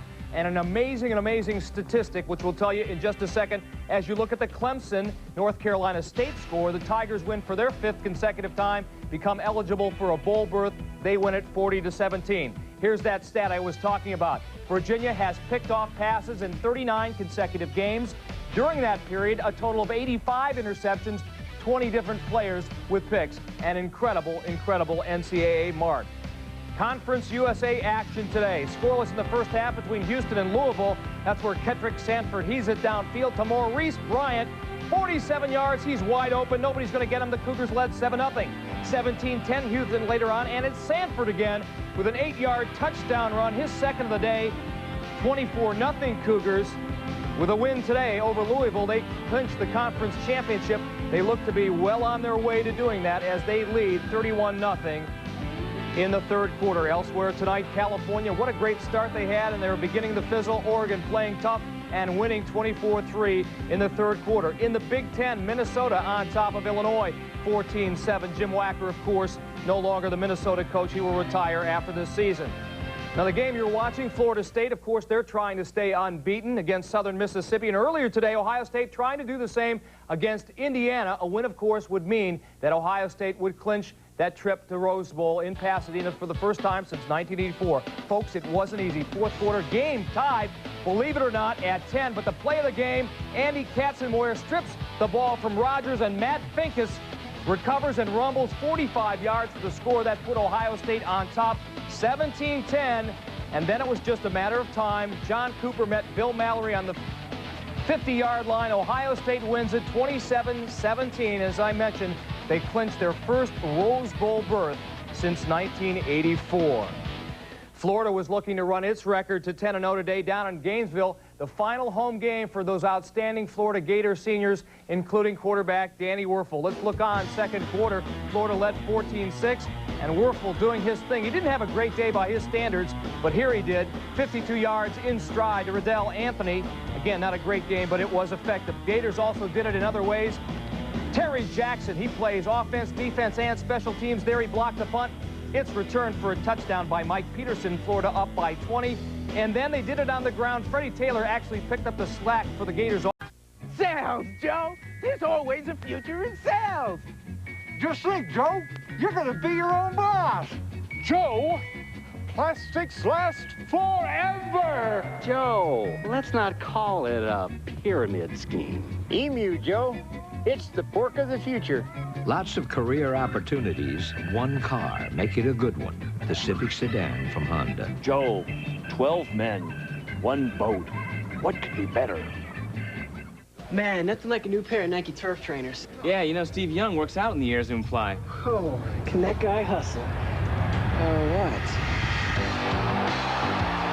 Hey, you're Steve Young.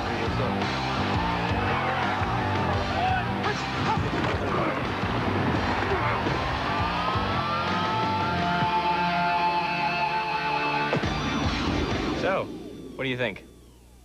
Nobody gets you closer to the game than Foot Locker, where it all begins. You want to play sports at an NCAA Division I or II school? You must be certified by the NCAA Initial Eligibility Clearinghouse. Get one of these student release forms from your coach or guidance counselor and send it to the clearinghouse. Remember, if you're not certified, you can't compete as a freshman in Division I or II. For more information, call toll-free 800-638-3731. Want to play? Know the rules.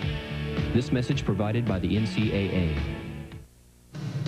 And a reminder for all the scores, check in the ESPN2's bottom line. A highlight of note for Seminole fans in basketball. Remember Charlie Ward, the Heisman Trophy winner? Here, he dishes off to John Wallace for the reverse jam. The Knicks beat the Timberwolves today by a count of 82-79. Now tomorrow at 11:30 Eastern, NFL Countdown. Boomer and the boys set the table. The NFL's hot ticket, the 9-1 Denver Broncos taking on New England. And can the Packers get by the Dallas Cowboys? All that and more. Just what does it take to get in shape and stay that way? If you think you need to go to a gym to lose weight, get in shape, and have a body like this, think again. This is Bowflex, a real workout at home that's so good, we guarantee results in 6 weeks or your money back. Think about it. You could get results like tighter abs, finer lines, a stronger chest, and more defined legs in only 6 weeks. It's not magic, it's Bowflex. All of the most effective exercises, plus a great aerobic rowing feature, ready for a quick workout whenever you are. Nothing could be easier. The results you want are only 6 weeks away.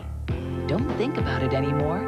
Take action. Call us and ask for a free video and brochure on the machine that works like an entire gym, but fits anywhere in your home. Football in the Atlantic Coast Conference has a proud heritage, and our institutions have had a great deal of success on the field.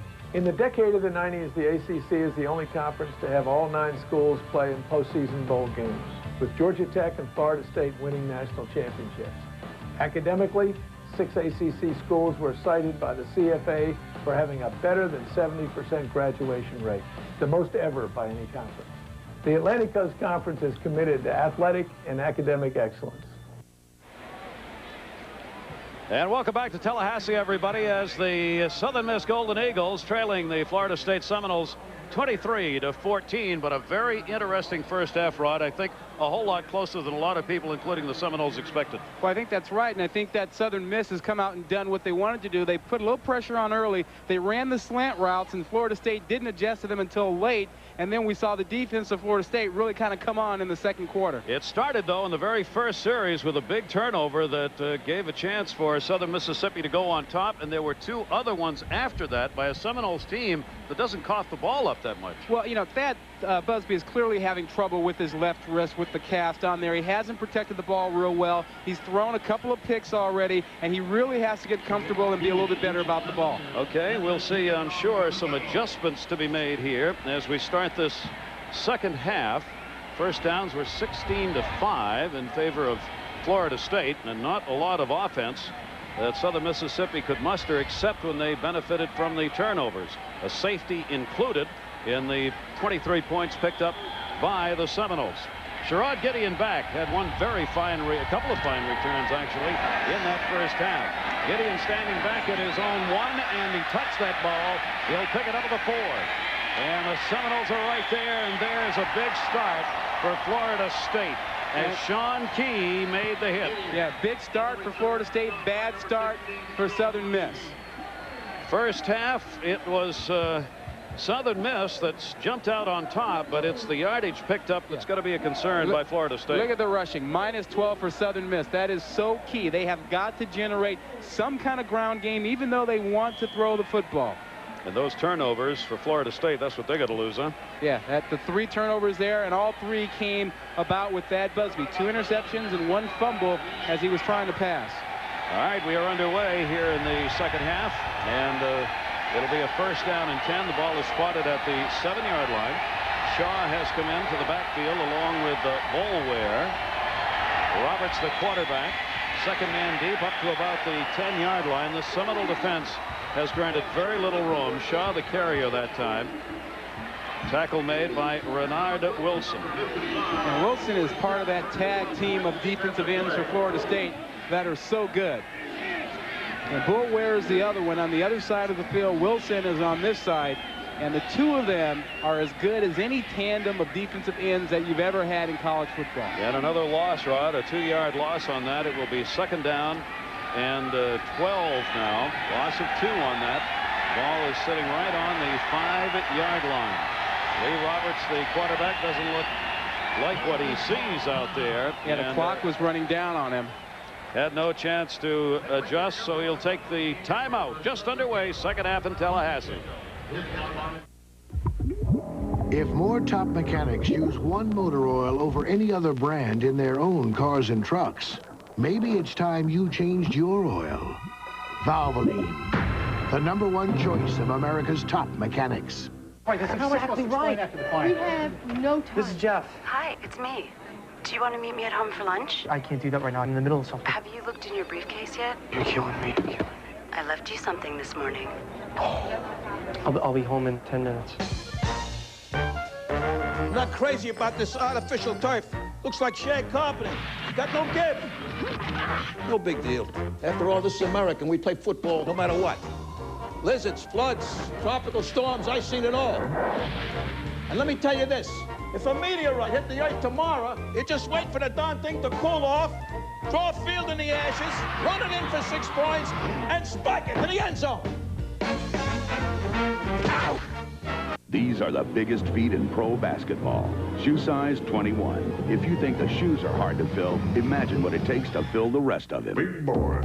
Well, new cheese tortellini from Chunky foots the bill. It's loaded with giant ring-shaped pasta stuffed with cheese, plus huge chunks of chicken and tons of vegetables. So if you've got a giant appetite to feed, Chunky Cheese Tortellini scores with the big boys.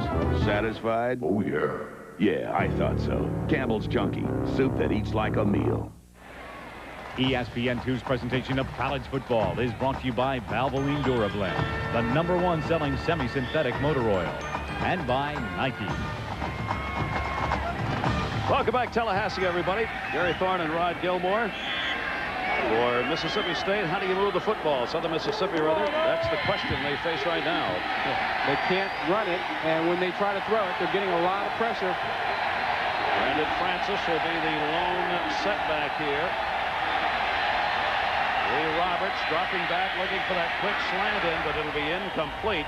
Overthrown on the far side as Kendrick Lee was cutting in. That's his favorite receiver, but not a lot of room. Well, Gary, remember back in the first quarter, Southern Miss was having a lot of success throwing the slant. Well, what's happened now is that Florida State has adjusted. They're either playing zone or they're having their safeties sit in the middle of the field and look for the slant. And that will cut off one of the few offensive weapons that Southern Mississippi has been able to use. You adjust to that, I guess. You take the slant and kind of try and go by the defensive back. Well, they start running some other routes. Third down and 12. They'll run the fullback draw, and a gain of maybe a yard for the junior Harold Shaw. This Seminole D, Chevin Smith leading the charge, has been pumped all night, and they continue to get it done. Yeah, how about Renard Wilson, number 55, who was all over that play as well. They call him Big Country. Raised on a farm and did a lot of work in a tobacco field. You know, he's a guy that likes gators. He'll get the Florida Gators in a couple weeks, but when he was a kid, he had brought a 3-foot alligator into his mother's fish pond, and he had to go in there after it when she told him to get rid of it. Well, remember, if I need that service, to call upon me, because I won't be doing that, I guarantee you.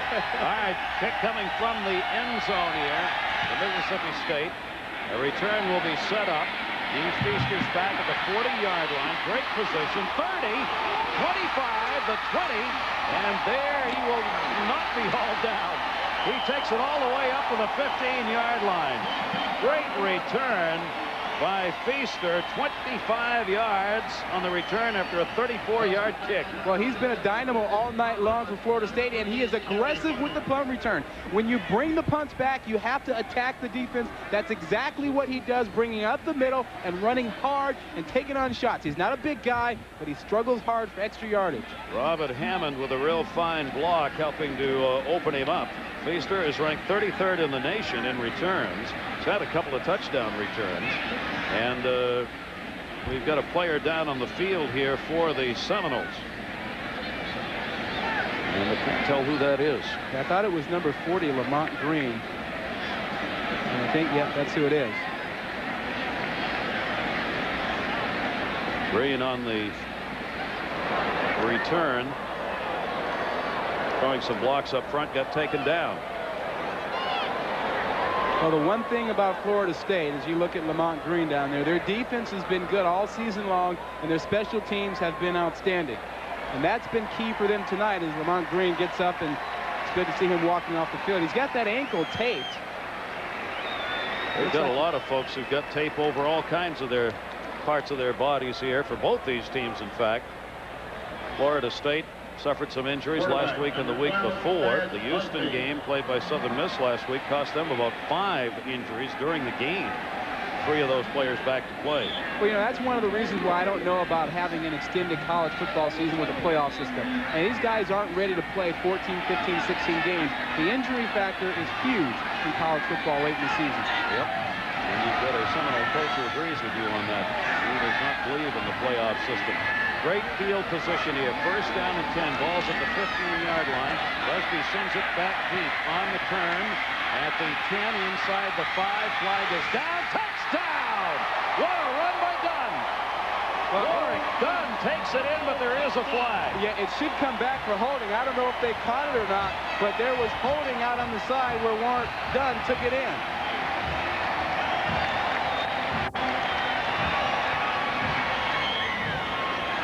Well, it looks like it's going to be against Southern Miss. And it will be a touchdown.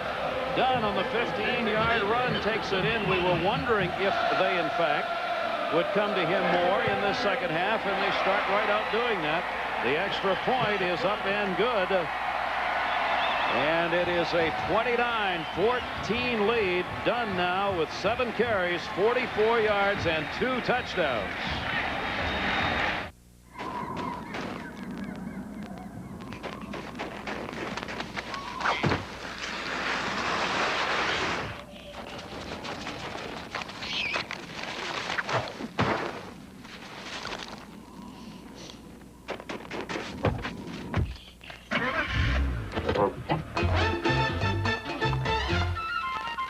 Traction control is now standard on all BMWs because we all have places to go.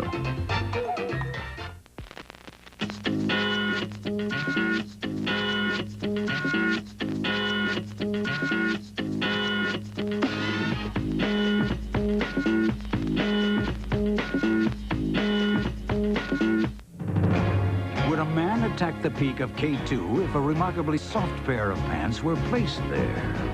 Would a man tread the lip of a volcano for pants that were pure cotton, yet wrinkle-free? Would a man brave the trackless Sahara for pants that were suitable for work and play? A man would, if he were a fool, because he could go to the store and say, yes, I'd like to try on the ultimate pant, new by Hager. Besides, your wife won't let you go to the Sahara anyway. You and I have a lot in common. I look at you, I see myself. Pay too much for auto supplies and you'll feel like one too. At Pep Boys, get $5 back on a pair of quality Sylvania headlights. Pep Boys, everything but gas. Auburn and Alabama get it on in the annual Iron Bowl. Auburn, Alabama, next Saturday at 7:30, only on ESPN. Florida York done with his second touchdown of this game, and Florida State's now up 30-14. Yeah, well, they got a little help. Melvin Pearsall right there, 81, is probably going to get away with the hold. Keep your eye to the right of the screen. There's 81. Look at his left arm. He's got the backside, and watch, he's going to get a takedown right here. He's going to take the player all the way down. It doesn't get called, and that results in a touchdown, and that is not anything that the defensive coordinator for Southern Mississippi likes. John Thompson is irate that the officials didn't call it. A big non-call right there, and the touchdown for the Seminoles. And they are up. Kickoff coming back deep. Brandon Francis. That'll be at the 8-yard line. 15 going sideways and not very far. Boy, they have been tough. Sean Key has, on 3 separate occasions, had exceptional coverage on kick returns. Well, the special teams are so good here, and that, again, we talked about it earlier. They play frontline players on their special teams, not the backups. And that has made a world of difference for the Seminoles and for Southern Miss. It has had them starting in very bad field position innumerable occasions in this game. Second possession this half. They started at their own 7 the first time. Now they're at the 14-yard line for a 1st and 10. Tough to do anything there. Ray Robertson at quarterback looking for the screen. It was read, and an incomplete pass. Well, you know, you cannot run the quick screen when you have man-to-man coverage out there.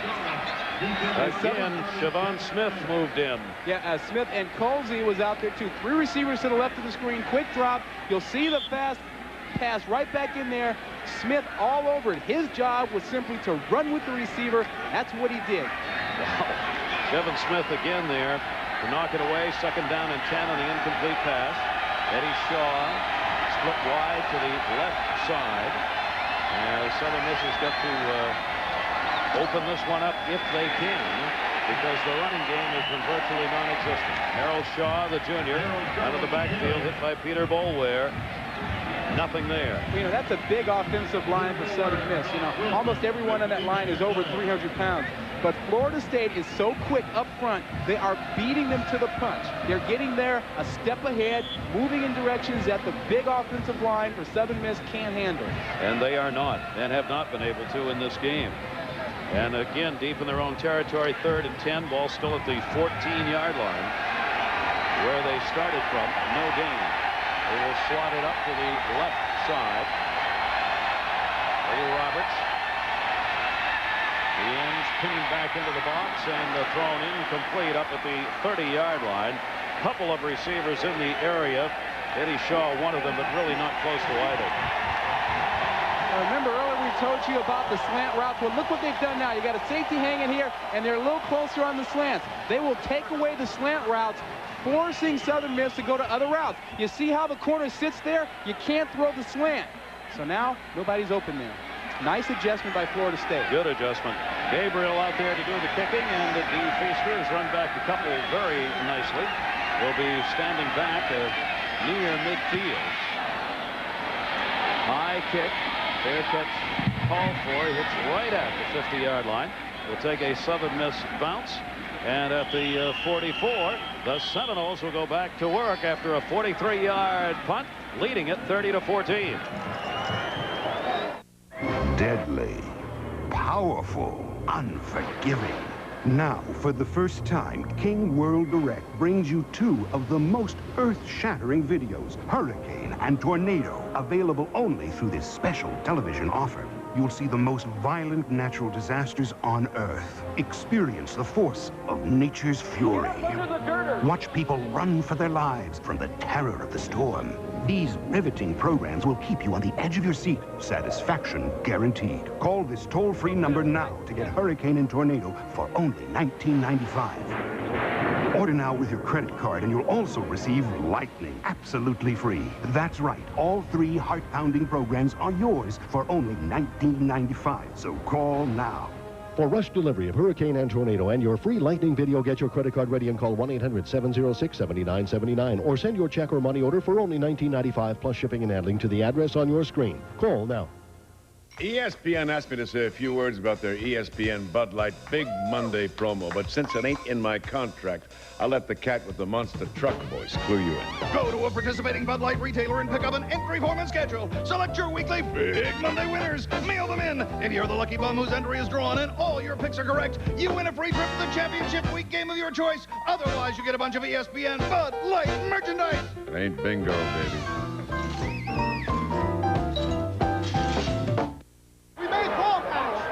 Florida State defense ranked 3rd defensively in points surrendered, 9.6 a game. Going over the strategy that has really worked in this game. The turnovers have given the opportunity to Southern Miss, not the defense. The Seminoles back, 1st and 10 on the offense. Warrick Dunn in the backfield. Deep drop, swung out to the right side at midfield, 45, and close to the 40-yard line. Mike Adamle, what you got? Well, Gary, out in the Pac-10, California's trying to keep its bowl hopes alive, but trailing Oregon here. They pulled within 7, but then the Ducks went back out in front big time, 30-17. They now lead after that touchdown pass to Damon Griffin, 30-17. Guys? Out of offense on the West Coast. Warrick Dunn making that last reception. It'll be a 1st and 10 as Dunn gained 15. Todd Ford moves out there on the blocking assignment to keep the pass alive. 3rd quarter, 11:23 to go, and the Seminoles trying to put some points on the board. Busby again back, gets the big right. Here's a rollout thrown to the sideline, incomplete. Just dumped that one as he did not have anybody open. Jeff Posey and Quentin Jackson in on the charge. Well, you know, Thad Busby isn't getting knocked around, and one of the goals for Southern Mississippi was to destroy the rhythm and punish the quarterback. They really haven't done that. Now, they were confusing the offensive line early on, but they've gotten away from that lately. Taking the coach out of the game? Well, not really now. Busby has plenty of time to throw, and that man, John Thompson, is trying to come up with another way to get his guys into Busby's face. Busby, who did not play in the game last week, has gone the distance here in this one. Kendrick was over for him last week. A 2nd down and 10. Again, he lost the ball downfield. A lot of contact. Beyond that, it'll be incomplete at about the 15-yard line as Pearsall was there. And another receiver even deeper than that. Well, they were flooding the left side. And this time they came with a little different blitz to get Ty Trahan, number 16, into the play. You'll see they're showing blitz. They're showing blitz. They bring it from, watch, right side of your screen. Here comes Trahan right now. They hadn't done that earlier. They brought him from the outside now to put pressure on Busby. There you see it again. A little bit of distraction up front with the cross running of routes by the defensive lineman, and Trahan coming from the outside. That's the way they try and shut down a passing game. 3rd down and 10. Again, Busby throwing long, and that will be incomplete all the way up at the 5-yard line for E.G. Green, the intended. Again, good pressure put on as Marchant Kenny moved in on the quarterback. Busby. Well, that was the first time since early in the 2nd quarter we've seen them actually knock Busby around. Twice in that series they hit him. They hadn't done that for a long time, Gary. So the Seminoles are going to have to punt here. Sean Liss in to do the kicking. Kendrick Lee is back. Liss, who averages 43 per kick, 25th in the nation in that department on the season. Trying to put the short boot to this one. Fair catch called for and made at the 12-yard line. So that's where Southern Miss will take over. Again, they do not have good field position, but they have got the football. Well, we want to remind you, coming up on the Deuce, you'll see the State Farm Women's Tip-Off Classic Sunday at 5 o'clock Eastern. It'll be from Palo Alto. Western Kentucky takes on Connecticut. Huskies trying to reach their 2nd consecutive Final Four, 3rd rather. They did it last year for the 2nd time. Join in the Women's Tip-Off Classic. Number 8, Western Kentucky, 5 Connecticut, Sunday at 5 Eastern. Southern Miss will try and move the ball, trailing 30-14. We start out here on the 16-yard line, and the running game has been very little of that. Errol Shaw may pick up a yard. Mike Adamle. Well, Gary Nerado, looks like Houston's on the verge of gaining at least a share of the Conference USA title. Here, quarterback Chuck Clement, touchdown pass to Scott Regenball to cap a 9-play, 74-yard drive. Cougars lead 38-7, 122 left in the 3rd. And a Liberty Bowl bid, Mike. Well, what that means is that either Houston Well, East Carolina will wind up getting the bid to play against the 4th team out of the Big East. Second down and 10 here. Roberts looking very deep at midfield and overthrown. Incomplete. He was after Sherrod Gideon out there, but he was covered. Well, and that's the adjustment for Southern Miss. When you have Florida State sitting on the slants and the quick routes, you got to go deep and make them loosen up. And so now they're trying to throw the ball down the field to loosen up the Florida State defense. Balls from the sideline. It doesn't do any good if you don't hit them, though. Yep. You got to hit that big one. This quarter for Southern Miss, 8 plays, -1. I think that means the Florida State defense is getting into a groove. They have pretty much been in it in this game. Third down and 10. And a big rush put on. He gets spun around and knocked down. At the 10-yard line, Peter Boulware, the big junior defensive end, came in. That is the 4th sack for the Seminoles tonight. Well, and Boulware just has this competition with Reinhard Wilson, his teammate. Who can get the most sacks? Well, he gets in there this time, gets all the credit for it. He's the one who beats his man. He is so quick. He runs about a 4.6 40, and that's where a big man is 255 pounds. There you see Boulware with the 2 sacks tonight. He set a new Florida mark for sacks in a season, and on the history of this great college football team, Wilson came into this game leading in sacks. Boulware going by him, and that one fumbled. It's still loose at the 50-yard line. It's loose at the 40-yard line. The Seminoles on the football D feaster.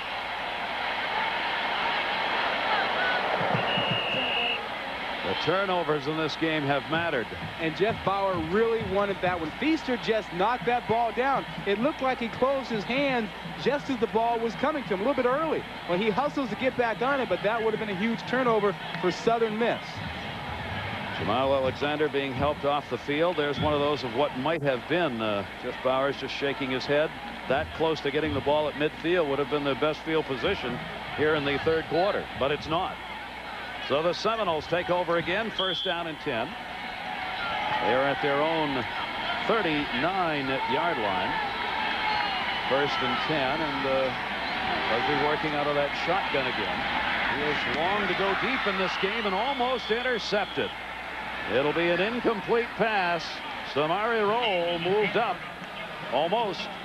Yeah, and with every mistake that Thad Busby makes, the fans here get restless. They get a little bit nervous, not because of this ball game, but because they're thinking about Florida as well as Bobby Bowden. They're thinking, we can't make these kinds of mistakes against Florida. There you see number 2, Nicky Seymour, all over that pass.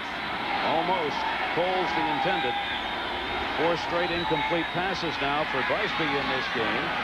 And this one was going to be overthrown down at the 30. I'm a bit surprised here, instead of trying to eat up a little of this clock, that the Seminoles continue to throw the long ball. Yeah, well, it's the Florida State way. Yeah. You know, they want to get this man comfortable. You see his numbers, 16 out of 27, the 2 interceptions. Even though he's thrown for 225 yards, he hasn't really been in a good rhythm except for one stretch earlier. And I think that they're thinking he's got to play better for them to win the national title. And that's what they're after, ultimately, obviously. They want his confidence at a much higher level, so they're throwing the ball. It'll bring up a 3rd down and 10. Ball still at the Seminole 39-yard line. They slot it to the near side. Busby goes to the weak side, or tried, and had it deflected. And it'll bring up another 4th down. Good rush put on that time. Southern Miss, Robert Brown, a defensive tackle moving in. Well, Southern Miss defensively, they've done their job in the second half.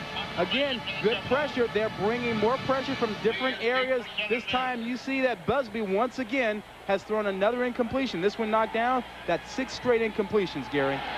So they do not move it. And Kendrick Lee will be back. It'll be punted from about the 25-yard line. List back there. It's not been rushed. Will take the bouncing kick, hoping for no return. It's handled at about the 17-yard line and down at about the 14. May have gone backwards. Melvin Pearsall moved up on the coverage. So Southern Miss will try it again. 44-yard kick and a -1 on the return. Rivalry weekend continues on the Deuce Saturday beginning at noon and 9 Pacific. West Virginia against Virginia Tech will kick it off. Then at 5:30 Eastern, South Carolina against Clemson, followed at 8:30 by Iowa and Minnesota. Rivalry weekend starting on the Deuce at noon. Glad they built that dome in Minneapolis. It's very warm there. Very warm.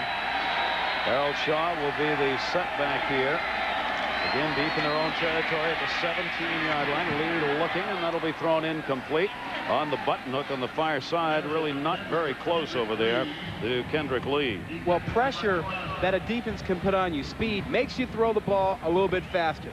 He threw that ball before his receiver was able to make the cut, and he threw it hard so that when his receiver turned around, the ball was almost past him.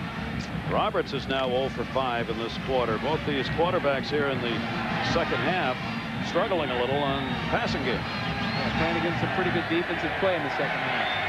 We'll bring up the second down and 10. All the possessions here in this quarter for Mississippi have come very deep. Flank was open this side for Harold Shaw. He'll be driven out of bounds shy of the first down, though. Let's check in with Mike Adamle. Well, out in Boulder, Colorado, Kansas State trailing 12-0 and in the red zone. But to watch their quarterback, Brian Cavanaugh. He is in the twilight zone after getting planted by Ryan Olsen. K-State still trails by 12. Colorado playing tough D.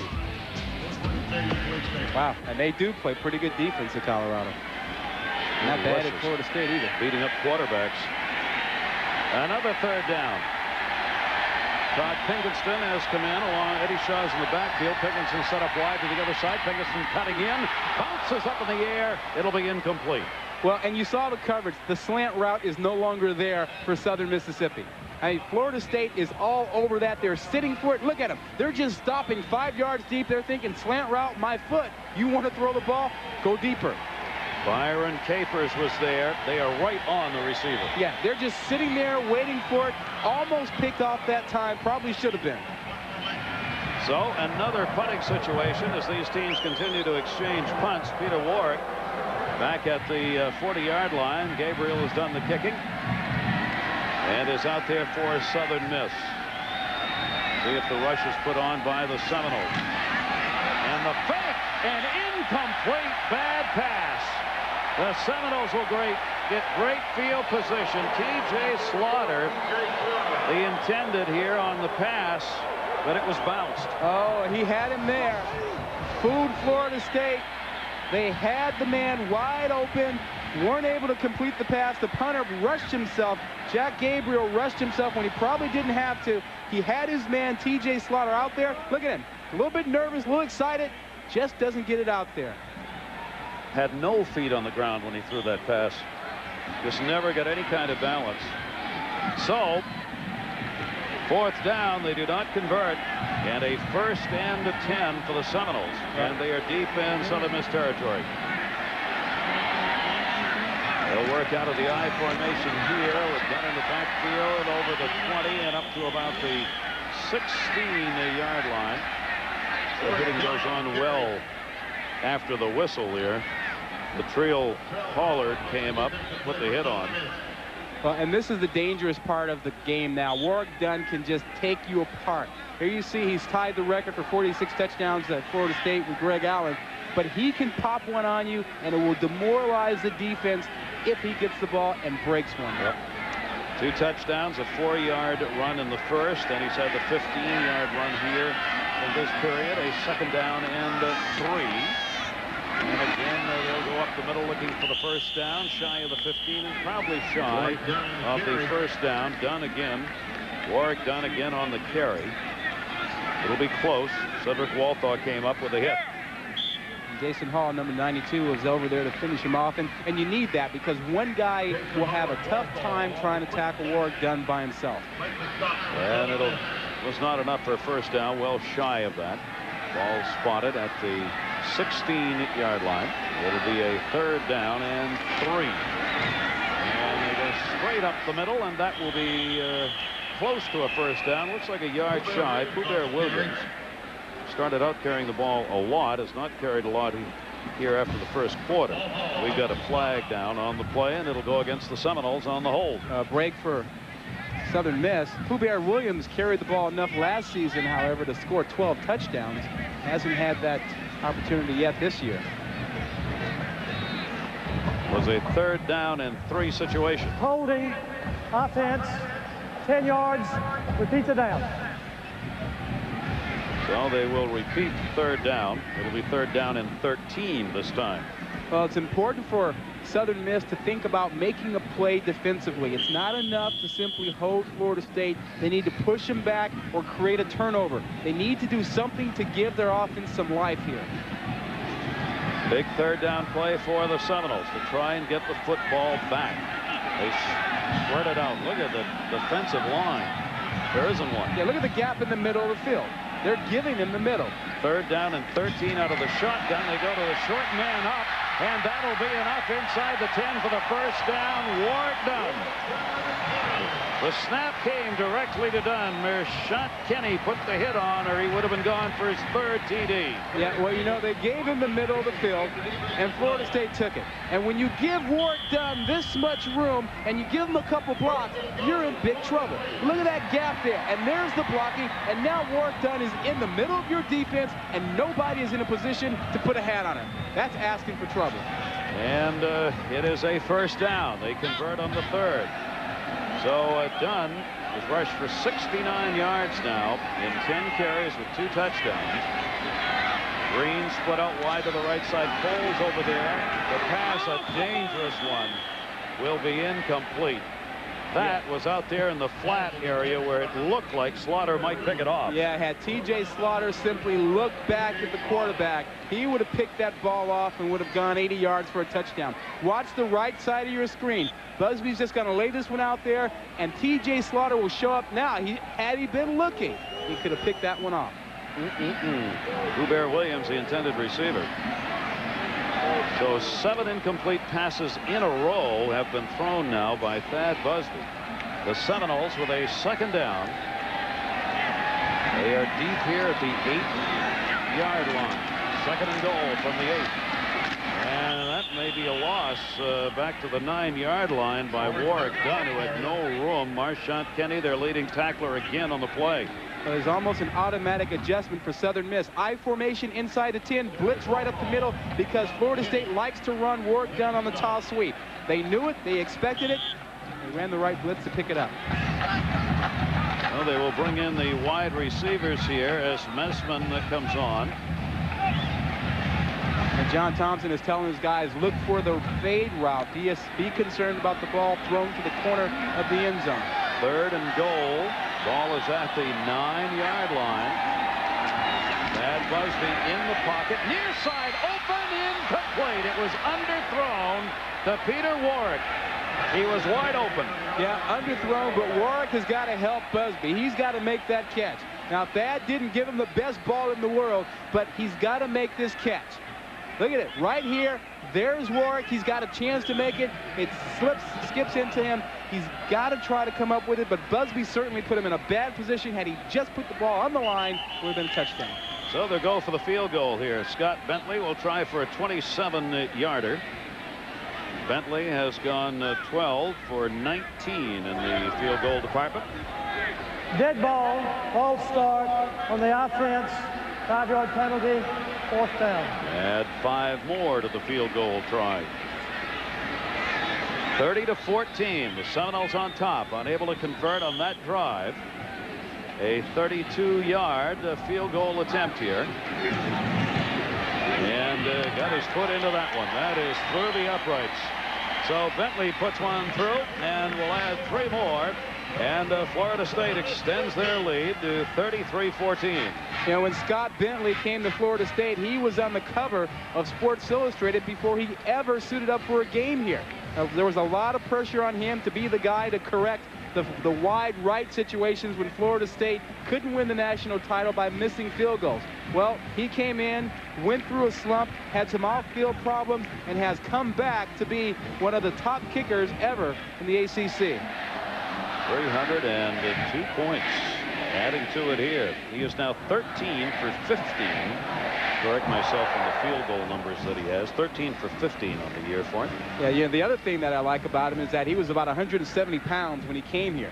He hit the weights. He's about 200, 205 now. He's a big kicker now who can tackle. A two-way player. He doesn't necessarily want that to happen, but it does.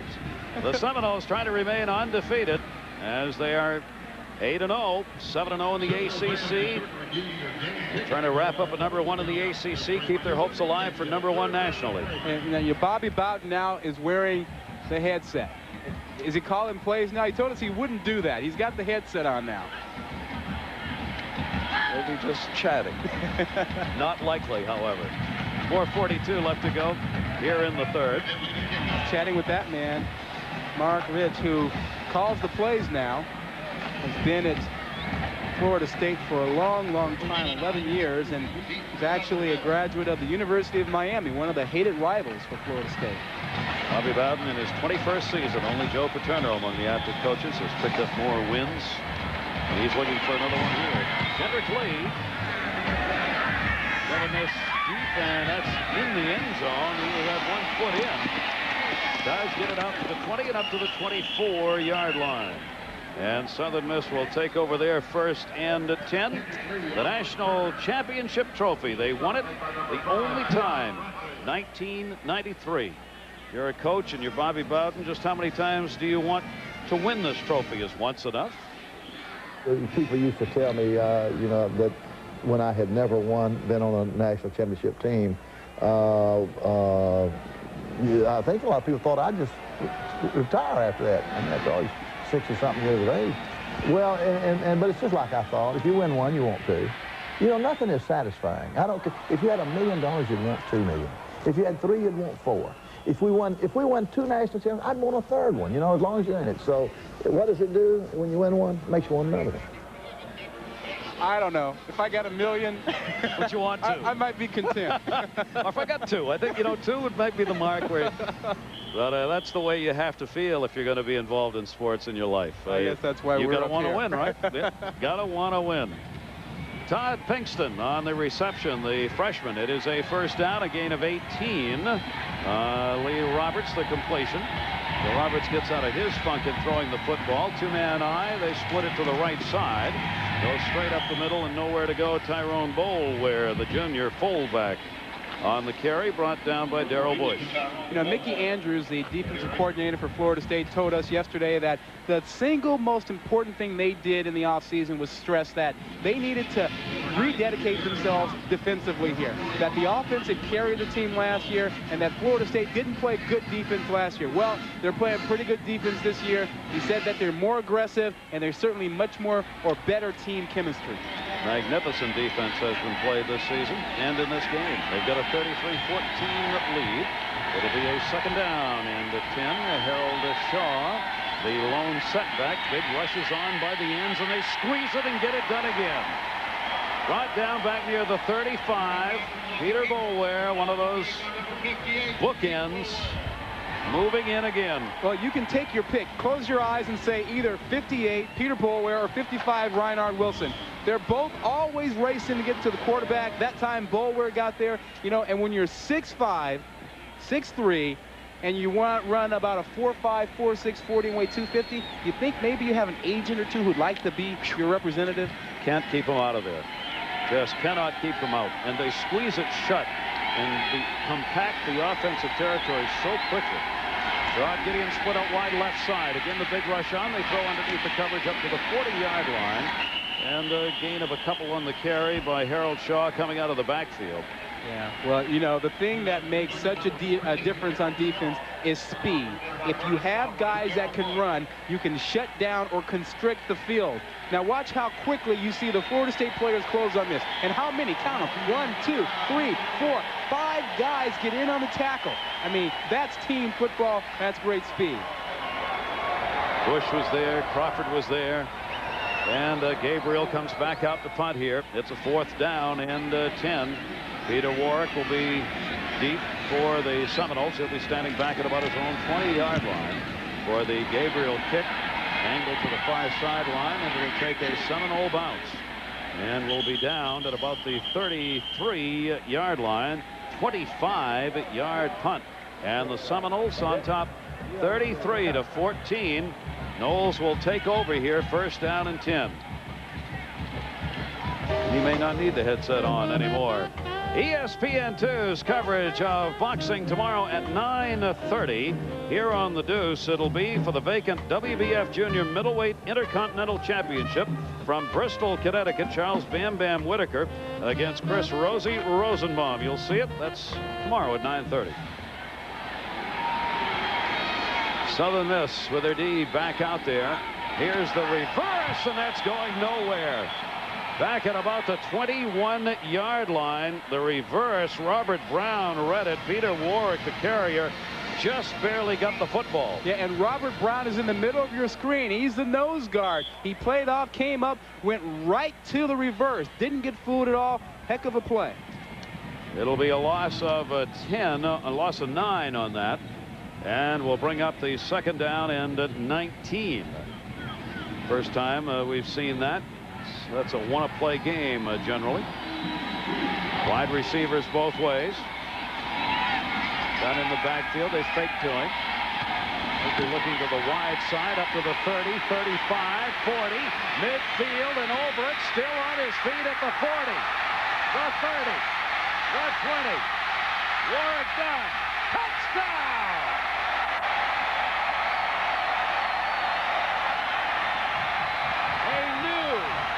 Florida State record for career touchdowns.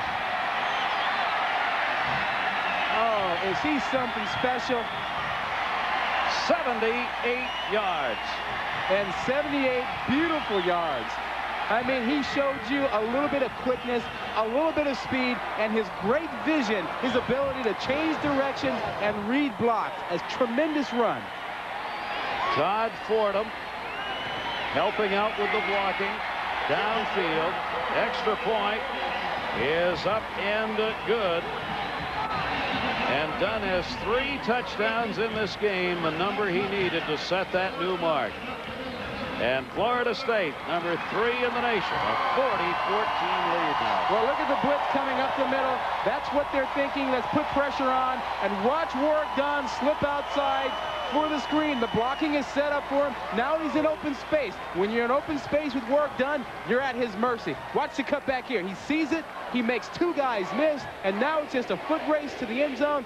Nicky Seymour shows good speed, but Warwick Dunn was part of the ACC top 4x400 meter team. See why. Yep, he can run.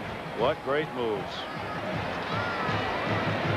So a very special night again for Warwick Dunn. And you know, Bobby Bowden almost didn't get Warwick Dunn. When he was in high school, they went to, hey, Macarena, what do we got here? A little dancing going on when you're up. Okay.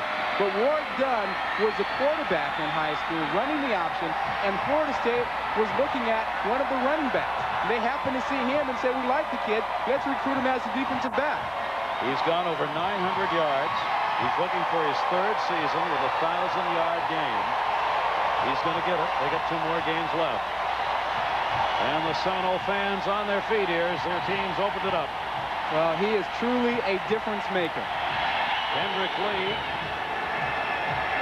back at the 5-yard line.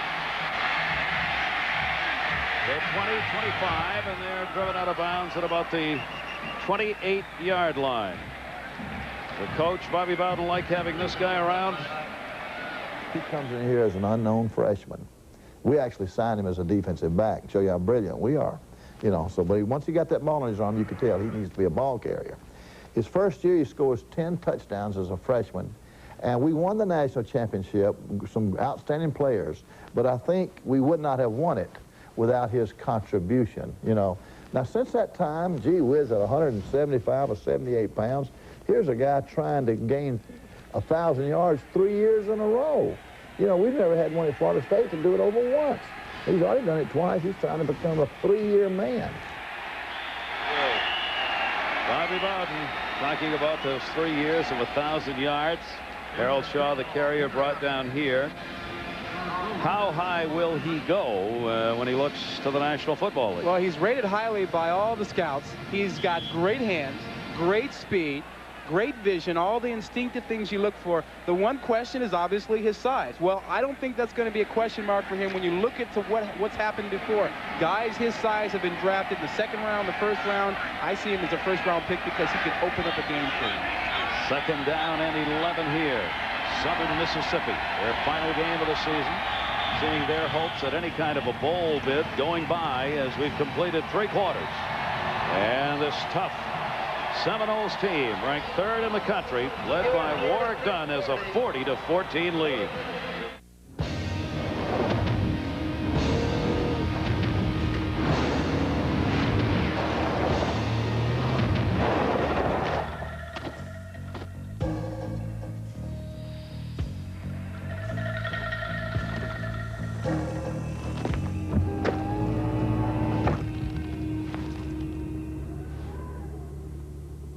Passport.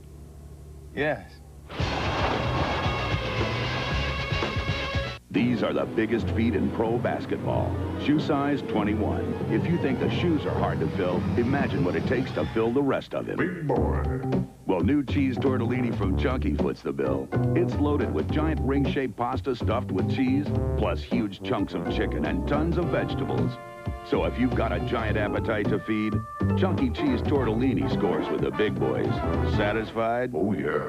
Yeah, I thought so. Campbell's Chunky, soup that eats like a meal. Fastest man in football, take 2 and action. All right, Rocket, show us how easy it is to dial 1-800-COLLECT. I just did it. Did what? Dialed 1-800-COLLECT. Well, can you do it slower next time? Fastest man in football, take 3. Okay, try it again. Show us how easy it is to dial 1-800-COLLECT.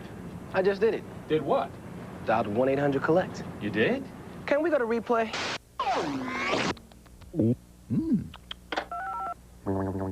Dial 1-800-COLLECT. It's fast, it's easy, it saves. They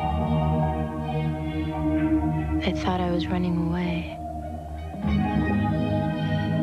But I was just running through the night, into the light. All I could see was you. No beginning, no end. Escape. Calvin Klein. This holiday edition, an $80 value, now yours for $53 suggested price. Thank you. Today, people who didn't send the money, Western Union, and the heartbreak it caused. Why the disguise, mystery guest? I blew it. Can you share with us? My mom needed money. And you didn't use Western Union? Right. So to get the money, she had to hitchhike across 3 counties. Took 2 pickups and an 18-wheeler. That's no way to treat your mama, man. And how does Mom feel? My own son. Hey, it's your money. Use Western Union, the fastest way to send money worldwide. There you see the season numbers for Warrick Dunn, who's had 3 touchdowns in this game. Those are the rushing yardage he has picked up. He's had 2 TDs rushing, 1 receiving, 68 yards rushing tonight, and 138 as a receiver. And the Seminole defense is not done yet. They continue to pile on the negative yardage. Henry Crockett, who's had another big night, moved in and put yet another sack on. I believe that is the 6th sack of this game for the Seminoles. Well, playing defense now is really fun. When you're Florida State, it's like running downhill. Look at everybody in there. Even 44 Darrell Bush is blitzing from the inside, Crockett from the outside. You know, this team doesn't have to blitz that often because they have such great defensive ends. Minus 30 for Southern Mississippi in yardage after that play. There's just nowhere to go here. To the 15, 20, a little room on the far sideline. About the 30 for Brandon Francis, a freshman. 5'7", 180-pounder, hauled down by a roll for the Seminoles. Gary, and keep in mind that this defense is playing without 2 starting defensive linemen. You know, Andre Wadsworth is out. Connell Spain is out as well. They're playing 2 backups inside, and this defense is still dominating. And a 4th down here, 4th and 9 as they had long yardage. Gabriel has come in again to do the punting. Peter Warrick back at his own 35-yard line for Florida State. Big rush on. It's the good kickoff. Warrick takes the ball there at the 35. And he's down. They have lost a couple actually on the return. Tyrone Boulware moved up on the hit for Southern Miss. And it's a 40-14 Seminole lead. Red alert! All hands to battle stations. On November 22nd, an adventure that will span centuries. Our most lethal enemy have begun an invasion. Unite galaxies. Greetings. Divide loyalties. Coward. Were any other man, I would kill you. Will begin. Assimilate. We'll make them pay. Star Trek First Contact. Rated PG-13. Starts November 22nd at theaters everywhere. To test their latest parka, Mother Gert Boyle and son Tim head for the mountains.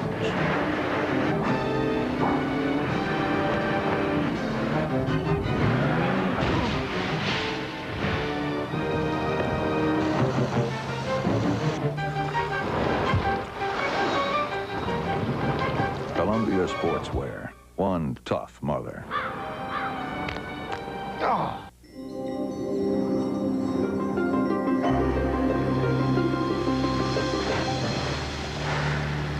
Ice Sport, the scent of exhilaration. New from Aquavelva. Also available in deodorant and antiperspirant.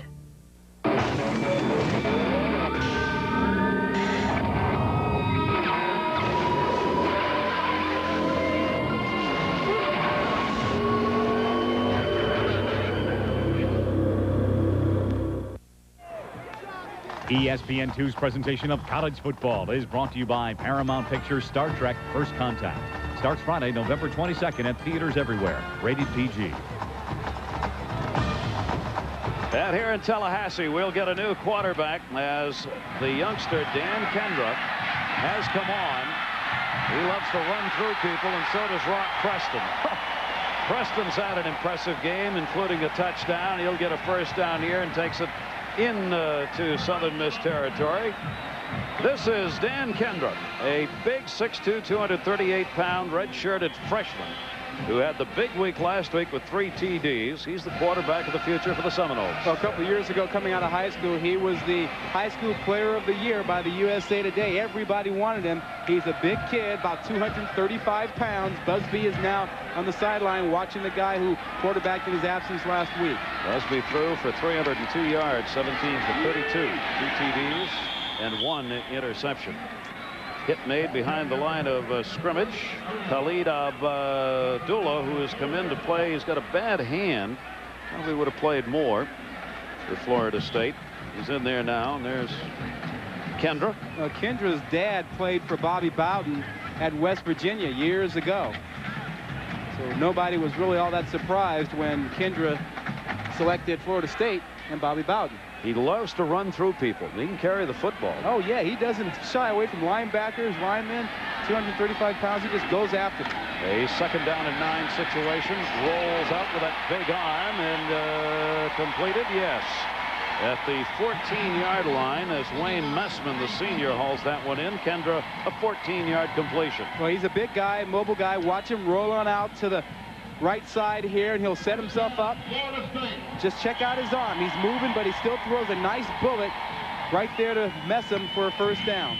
A lot of substitutions now for Bobby Bowden. He's got guys who are banged up, including his starting quarterback, Thad Busby, and some others who've got some injuries. So he's with a 40-14 lead, got them out of there.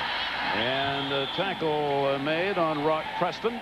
For Bobby Bowden, the concern is getting to the last game against Florida healthy. Well, the big thing that is concerning me about this team now is the injuries, because when you get down to the 9th ball game, you say, oh, baby, we'll start be clicking about this time, you know. But we really hadn't clicked this year like I expected us to offensively. And but what happens? Last week, you lose your probably most valuable offensive lineman. Chad Bates got an injury unexpectedly. We played with our center the week before that. He'll be back, but he's going to have to play with an injury. We're very thin, you know, and so that scares me. Our quarterback is back. He missed last week. He's back, and I feel good about that. But we're playing without our 2 starting defensive tackles, you know. And so how long you can chip away and chip away and chip away at a team, and how good can they be? So, again, I just hope we can get some of these boys back and can survive again, survive. About Southern Mississippi, how would you like to, what would you like to happen? I'd like to survive that game with a win. I don't care how much. I just like to survive it. The big thing's down the road. And, you know, if we could get to that one alive, it could be one heck of a ball game. Well, he's looking to Florida, and he's not real happy about the timeout call there. But a lot of coaches would like to have his problem to be this thin. He's had great recruiting classes. They have a lot of people. Surviving, yes, by a score of 40-14.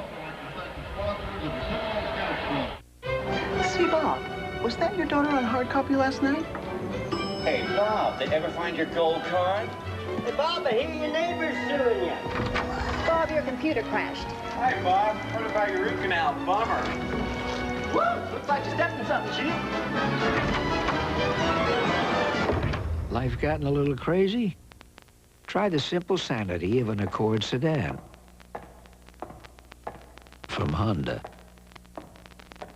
A long time ago, someone said, I'm better than you. Daredevil, strap in. Needles bury, knuckles whiten, Andretti rockets by. Cars no longer drive, they fly. Suddenly, gears incinerate. Speed defeats time. Men go so fast, fear can't catch them. They intimidate walls, defy limits. Cheap disaster.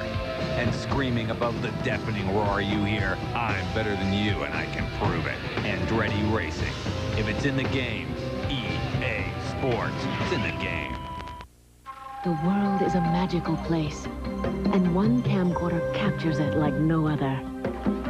Only this Panasonic camcorder has a 16:1 optical zoom, a motion sensor for automatic recording, a full-size 4-head system for brilliant pictures, and tapes that play in your VCR. Only Panasonic gives you all these features. Now get a $25 rebate on select models for a limited time. Auburn and Alabama get it on in the annual Iron Bowl. Auburn, Alabama, next Saturday at 7:30, only on ESPN. Florida State looking to go, a 9-0 overall, as they've got the 40-14 lead. Bobby Bowden trying to take that one more step to 2 weeks from now, when right here, that great rivalry of State and Florida get together again. Well, they'll tune up with Maryland next week, and Florida will tune up with Vanderbilt. And then they'll get it on the 30th right here. It's going to be a tough ticket to get. Be careful of those tune-up games, though, right? Here's a 3rd down and 6 situation. Here's Kendra. We told you he loves to run. Fans love to watch him run. I mean, this guy is an exciting player to watch because he's abandoned. I mean, reckless abandon. Like Mike Adamle. Mike Adamle, yeah. All right, thanks, guys. I don't know about that. We've seen a lot of great runs tonight. How about this one by Robert Isaac from Mississippi State against mighty Alabama? He breaks a whole bunch of tackles and scoots in. They lead. The Bulldogs do 7-0 over number 8 Alabama. It's just that you have the polish, Mike. Your reckless abandon is done with polish. Kendra's just trying to learn that now. Polish up. Well, I don't think Mike would have stayed in bounds there. He'd make better decisions. He's not going to take out too many linebackers. That's maturity. That's what that is. The alley-oop into the end zone. Touchdown! Ron Dugans, the sophomore.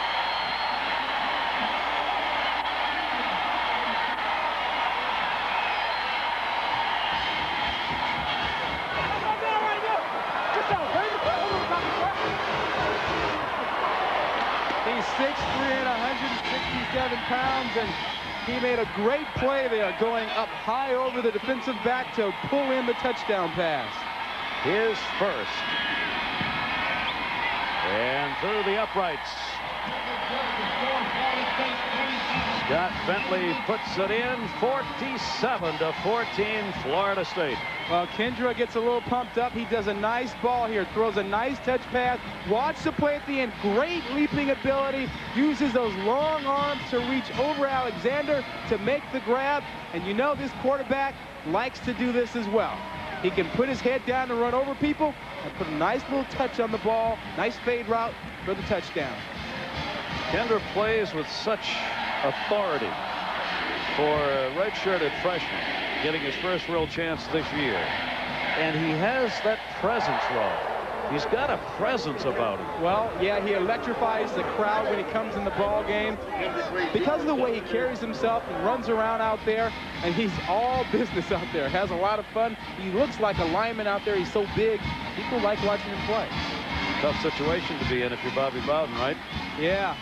But you know, the other thing is people have complained about Florida State scoring like this late in ball games, running up the score, so to speak. Bobby Bowden says, I try to get my guys some work. I can't tell them not to play hard. Well, that's true.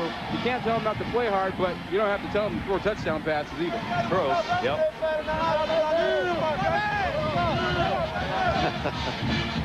So the two quarterbacks have both been successful in this game. Kendra on the headset now. Well, I think what Bobby Bowden wants to do is he wants to get Dan Kendra to the point where if he has to use him against Florida, he's comfortable and confident. And Thad Busby still has, of course, that fracture, that hairline fracture in the wrist that the cast has been on, and nobody knows how that will affect his play over the next couple of weeks. 47-14. Florida State on top here in the fourth. Cast that he played with today pretty successfully, actually. Kendrick Lee will be back and takes the kick at the 11-yard line. Southern Mississippi trying to get some territory to work in here, but the Seminoles are a fired-up group right now, both ways. At the 24-yard line, Harold Battles moved over and put the hit on. And now you look ahead for that game 2 weeks from now. Yeah, and look what has happened in that series. Florida leads all time, 24-13 and 2 ties. But in the last 10 games, Florida State has dominated, 7-2-1. Remember that last meeting in '94, that 31-31 tie? Florida State trailed by 28 points, came back. You were probably at that game. Yeah, on TV, I was. Here's a first down at 10. You know, as we talk about this, Brandon Francis the carry, there's a Maryland team out there getting angrier and angrier as we seemingly totally overlook them. Bobby Bowden knows all about that. There's no question this team is going to be heavily favored against Maryland. We've referred to it as a tune-up because that's the way it's being referred to. But the more we do that, the more Maryland's out there going, all right. Yeah, and that's fine. That's good for teams like Maryland because what they do is they say, okay, we're going to shock the world. Yeah. And you take that and you go after it. But you see the job they've got in front of them. The way the Seminoles team has played here tonight. Todd Pinkston for the Golden Eagles on the reception. Roll moved up and put the tackle on. First down and 10. Bobby Bowden just trying to see this one through now. But one thing to keep in mind is that Bobby Bowden, although he talks about Florida, he's not preparing for Florida. They're not doing plays in practice and the like, but he thinks it's healthy for his team to go ahead and acknowledge what is pretty normal, which is to say, we're looking forward to playing Florida. Don't tell the players not to talk about it. It's the reality. Yeah. I mean, there's just no way around that. First down and 10. Southern Miss, long ball. That'll be at the 30-yard line. And incomplete. Let's check in with Mike Adamling. Mike? Well, Gary and Rod, since reckless abandon is the theme of the evening, how about Alabama running back Dennis Riddle? He likes to throw his body around. Tough run there for a touchdown. That game now tied in the second quarter. Guys? We knew you'd acknowledge that that's what you had going, Mike. We knew it. Hey, Alabama is not going to be a pushover down the stretch. No, they aren't. They're playing good football. Been in these late season situations, know what it's about. 9:15 left here in the fourth. A second down and 10. Ball spotted at the 35-yard line. Southern Miss has struggled this whole game trying to do anything against this Seminole defense. And that one thrown incomplete up at about the 40-yard line. And a very disconcerted Lee Roberts. Well, he's running up against a pretty good defense and a pretty good program. Look at what Florida State has done over the years. 9 consecutive AP top 4 finishes, 9 straight years of 10 or more wins, and they've won 11 straight bowl games. And 14 bowl games without a loss. Bobby Bowden in his 21st year here. This great program. A third down and 10. Southern Miss total offense in this game right now is 82 yards. A big rush put on, forcing the incomplete pass to the near side. And checking to see if that might have been a lateral, but it was not. It's just an incomplete pass. Yeah, I think Julian Pittman made the play that time. He went right out there with the screen man. And it was a good thing the ball was not thrown perfectly because he might have had a chance of getting a hold of it. You know, one thing, Gary, about Southern Miss is that they're not out of the bowl picture by this loss tonight. I mean, they'll finish 8-3, but Jeff Bauer's team has had a great season, and there will be some bowl possibilities because certain leagues will not have enough teams qualify for their tie-ins. So some of those who are the independent bowls that are looking for teams who aren't committed to any league, maybe for Southern Miss. Peter Warrick is back, and will take that at the 22-yard line, the 40, midfield. And Bobby Bowden is right. You cannot tell guys like that not to play hard. A 43-yard punt and a 31-yard return. The Seminoles on offense. When I started losing my hair, it bothered me, and I finally got to the point where I just didn't want to think about it anymore. But I didn't want to do anything until I knew I could get the look that I wanted. The most important thing to me was the hairline. It had to look natural. Hair Club for Men is proud to announce a technological breakthrough. Call our toll-free number now to receive your free copy of Hair Club's exciting new technology brochure. I just love the idea that I can get out of the shower, towel dry my hair, blow dry it, and I'm gone. So call now and get Hair Club's new technology brochure. You'll see before and after photos of men like yourself who have already experienced the benefits of this innovative technology. I'd seen too many people that had tried surgery or products that promised to grow their hair back again. I wanted something that was simple, non-surgical, that would give me the results that I was really after. Call our toll-free number for your free brochure, because Hair Club for Men really can make a difference. ESPN News is great because I get all these breaking stories from people like Peter Gammons.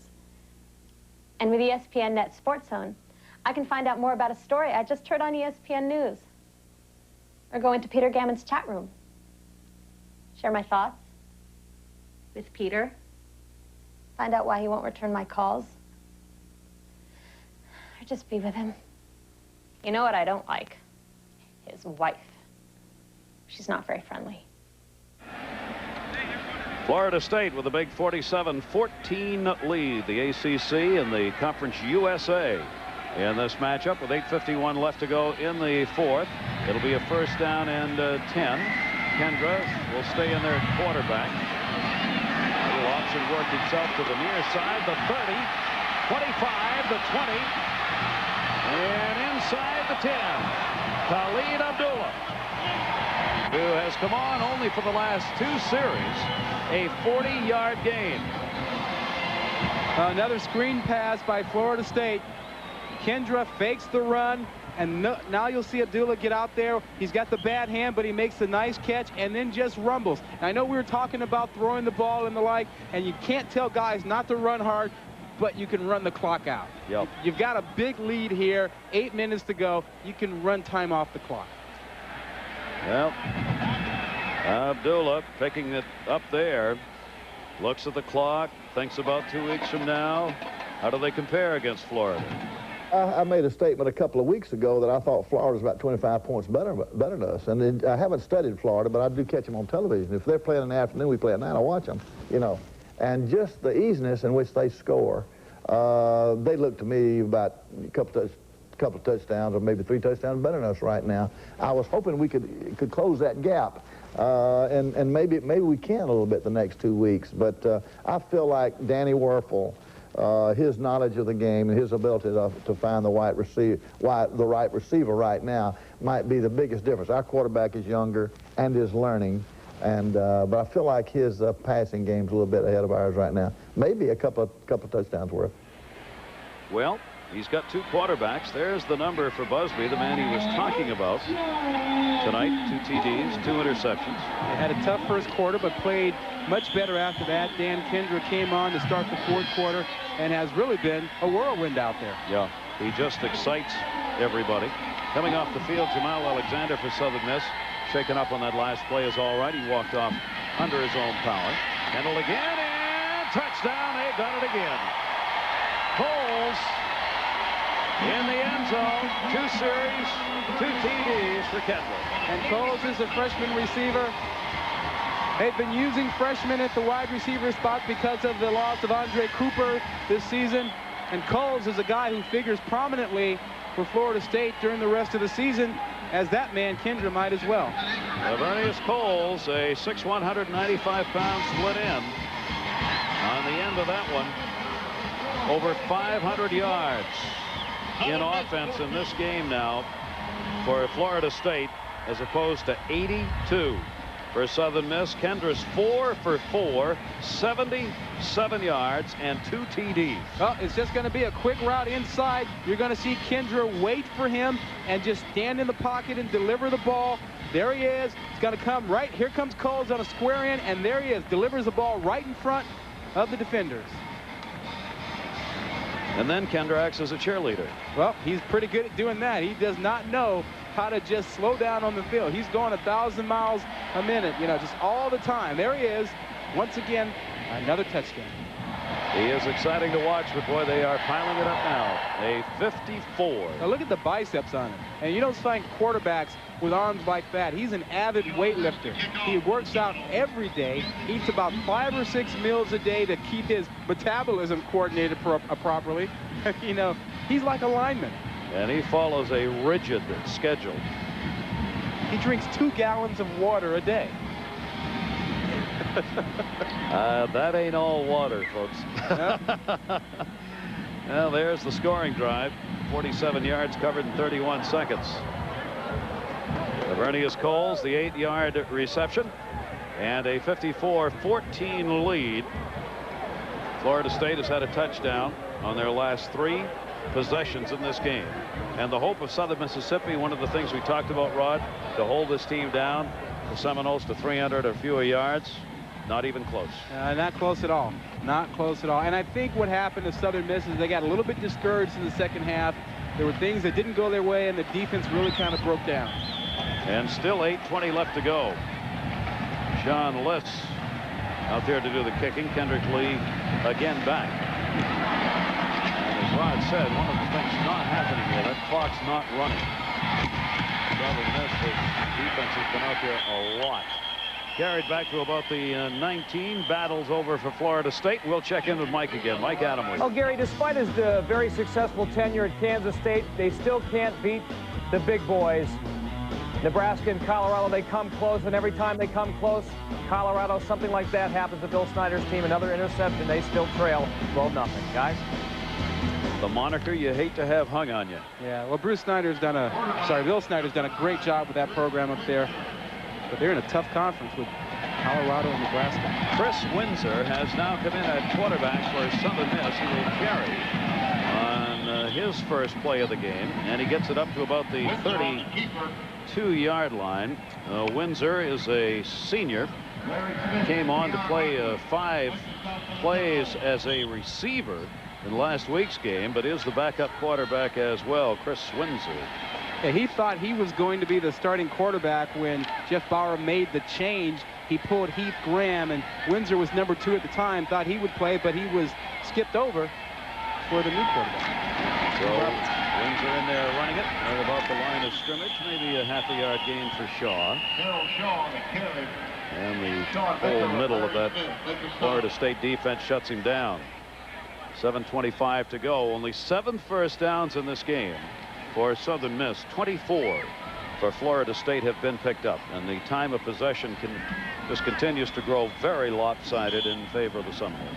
Yeah, but Southern Miss seems to be content to try and do what Florida State isn't doing, which is run the time off the clock now. Yep. 91 yards of total offense for Southern Miss in the game. They've got a 3rd down and a 2 here, and close to a 1st down. But backed up, maybe shy of it, is Shaw, who's gone the distance in that running back position. The junior, Harold Shaw. He has taken a beating today because he's been gang tackled on about every carry. You know, next year the Conference USA will have another title that'll be up for grabs. East Carolina will join the conference. It'll make it a very competitive situation with Houston on the rise, Louisville certainly on the rise. It's going to be a pretty good conference. And Alabama Birmingham, I believe, has also been announced. They're going to add 2 teams to Conference USA. And just shy, as you see, of the 1st down. Shaw with 15 carries and 13 yards. today, and it's not because he hasn't tried. Yeah, well, they missed Eric Booth. I don't know that Booth would have helped them much in this race here. You see the Conference USA standings. Houston 7-4 overall, 4-1. They'll be co-conference champions, but Houston, by virtue of having beaten Southern Mississippi last week, will get the nod in the bowl invitation if it's extended to the conference champ. The wrinkle is the Liberty Bowl gets to choose between the conference champ and East Carolina. That's the wrinkle. So they will wait and see. Looking over the middle, some time after the fake, and incomplete and close to interference, but very good coverage by Troy Sanders on Todd Pinkston. Incomplete, 4th down. Yeah, they talk about the secondary at Florida State supposedly coming into the year. It was going to be the weak link. Well, that's not weak at all. Look at that play by Saunders. Uses the left hand. Great coverage. Gets up there, knocks the ball down. It's hard to cover this route. Watch what he does. No pass interference. Oh, a little grab there with the right hand. Oh, but I got to let him get away with that. Pretty good reach in there, Rod. Oh, it looked good to that angle, huh? Did not convert on the 4th. He was just getting a little leverage. Yeah, you guys back in that defensive coverage always got an angle. Well, let's see if Florida State here will try and run a little bit of this clock out or not. Wide side, no room there, about a 4-yard loss. Dee Feaster over there, and will be brought down. Let's check in again with Mike Adamle. Mike. All right, Gary, in Starkville, Mississippi, our ESPN primetime game. The Bulldogs strike back. Derek Tate to Lamont Woodbury, super catch in the end zone, and they're back on top by 7. Oh, Mississippi State. Nice toss. Nice toss. Look out, Alabama. 5:52 here. Dan Kendra in at quarterback, 2nd down and 13. Now they're running him a bit up the middle here. A gain of a couple of yards. Bobby Bowden with a chance at another national championship after 21 years. How much longer? I want to coach as long as my health is good and as long as I can win enough games. Those are the 2 things that would have to happen. I have no desire to retire, you know. So as long as I feel good and have energy, I want to coach. And winning helps your energy level. Yeah, well, I don't think he has to worry about winning games. I mean, they had a number of years of 10 straight wins. I think that's going to continue for a while. 3rd down and 10. Lamar Glenn for the Seminoles, short of the 1st down. Trey Turan was in, put the hit on. We told you he's 2nd active. Yeah, there he is on that list. Joe Paterno, Joe Pa, Penn State, 287. And Joe Pa had a great win against Michigan in the Big House today. And Tom Osborne is on that list. And Nebraska certainly still in contention for a national title. Would be their 3rd straight. Be a team that's kind of gotten overlooked here this year after a loss. Nebraska. 4th and 3 here at the 27-yard line. And they will not get it. So each team turning the ball over in 4th down situations. Dee Feaster, the carrier, Kendall Dunn, put the hit on. You're right about Nebraska being overlooked. I mean, they lost early to Arizona State. They've been on a roll since then, and they will probably play in that Sugar Bowl against the winner of the Florida State game. So just the winner of that game is not going to get it done. You're still going to have to face the Cornhuskers probably. No matter what they do, trying to determine a real national champion is almost impossible. Without a playoff system, and as we said, Bobby Bowden is one who's against that. Believes it strings the season out way too long, and that these college players should not be playing that deep into the year, and opposes it. And I'm not sure there'll ever be a system that's going to handle that. I think you're right. And I don't have a problem with it the way it is right now. I mean, I don't want to add more games and beat more players up without them getting much of a reward for it. And I just don't know. Yeah, and in the end, I mean, the system is just personal opinions of writers and coaches as to who's #1. There'll always be an argument. Well, yeah, I mean, if you play the ball game and your team is a little banged up on that day, you're going to say, well, the better team won this day, but had we been healthy, that'll never end. Yeah. 2nd down and 6 situation here for Southern Miss, as Bradley Hamilton, a senior fullback. It's his 1st carry. Down to 3 minutes and 33 seconds left to go here in this 4th quarter. Southern Miss wrapping up their season. You know, one of the interesting things we found out about Bobby Bowden yesterday was that he likes to read a lot. He's a military strategist fan. Napoleon. How about that? Patton. Looks around. A lot of books. A lot of these coaches like to go that way. The motivational part of the game. That'll be intercepted. Seminoles will get it back. James Colsey on Sherrod Gideon on the coverage. And the first turnover by Southern Miss will come on that interception with 2:59 left. Well, you know, you teach defensive backs to always go and catch the ball at the highest point. Watch Colsey. He goes up high to catch this ball to make sure the wide receiver doesn't have a chance to get in there and knock the ball down. Great play by Colsey. And he is the nephew of Neil Colsey, who started Ohio State and played for the Oakland Raiders for a number of years. Another great day for the defensive unit of the Seminoles of Florida State as they continue to uphold the numbers that they've had all season long, coming in here averaging 9.6 surrendered a game in points. Abdullah on the carry. Clock will stay running here with 2:48 left. You know, there was the one thing about Bobby Bowden's reading I just didn't understand. I don't know how the military strategist fits in. He's a fan of reading about Hitler. Well, I like to read about Hitler.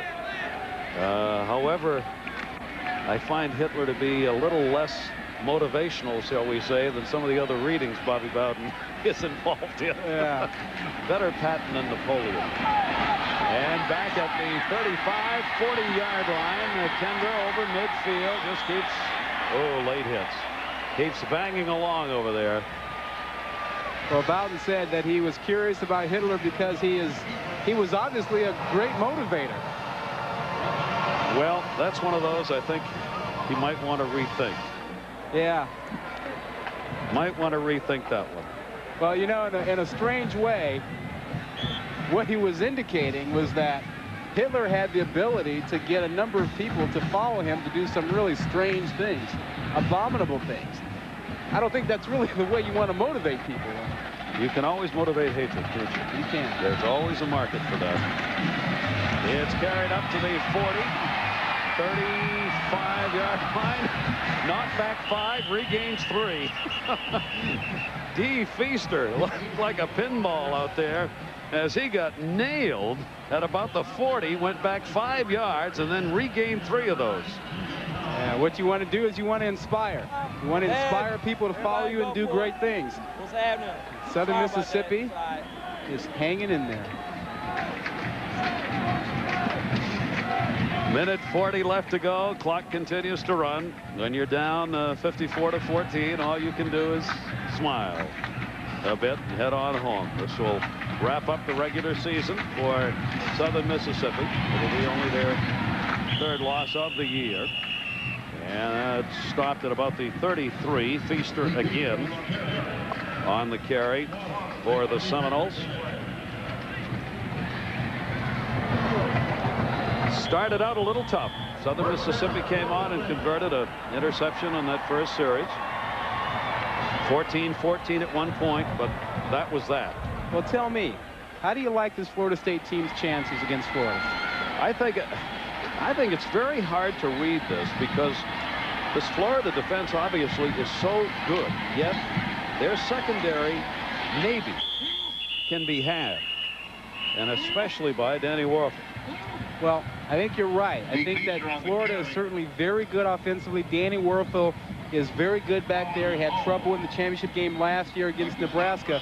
But Florida State defensively and their special teams are so good, and they're playing at home. That gives them a bit of an advantage. But I think the injury factor is a real concern for them. I would not be surprised if Florida State is not able to handle Florida if they have a couple more injuries like they have, and if Thad Busby is not confident by the time they play that game. I think they've got to have everybody healthy in that football game, and I think that's the way Bobby Bowden feels and why he's so concerned about that. That'll be our last play of the game as Florida State continues undefeated.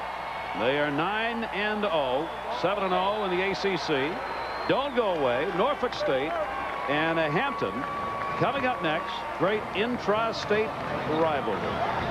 Rod Gilmore and all of our crew, I'm Gary Thorne. There's your final. Florida State coming away with a big 54-14 win right here on the Deuce. The worldwide leader in sports, ESPN. Good night. So you're building that deck with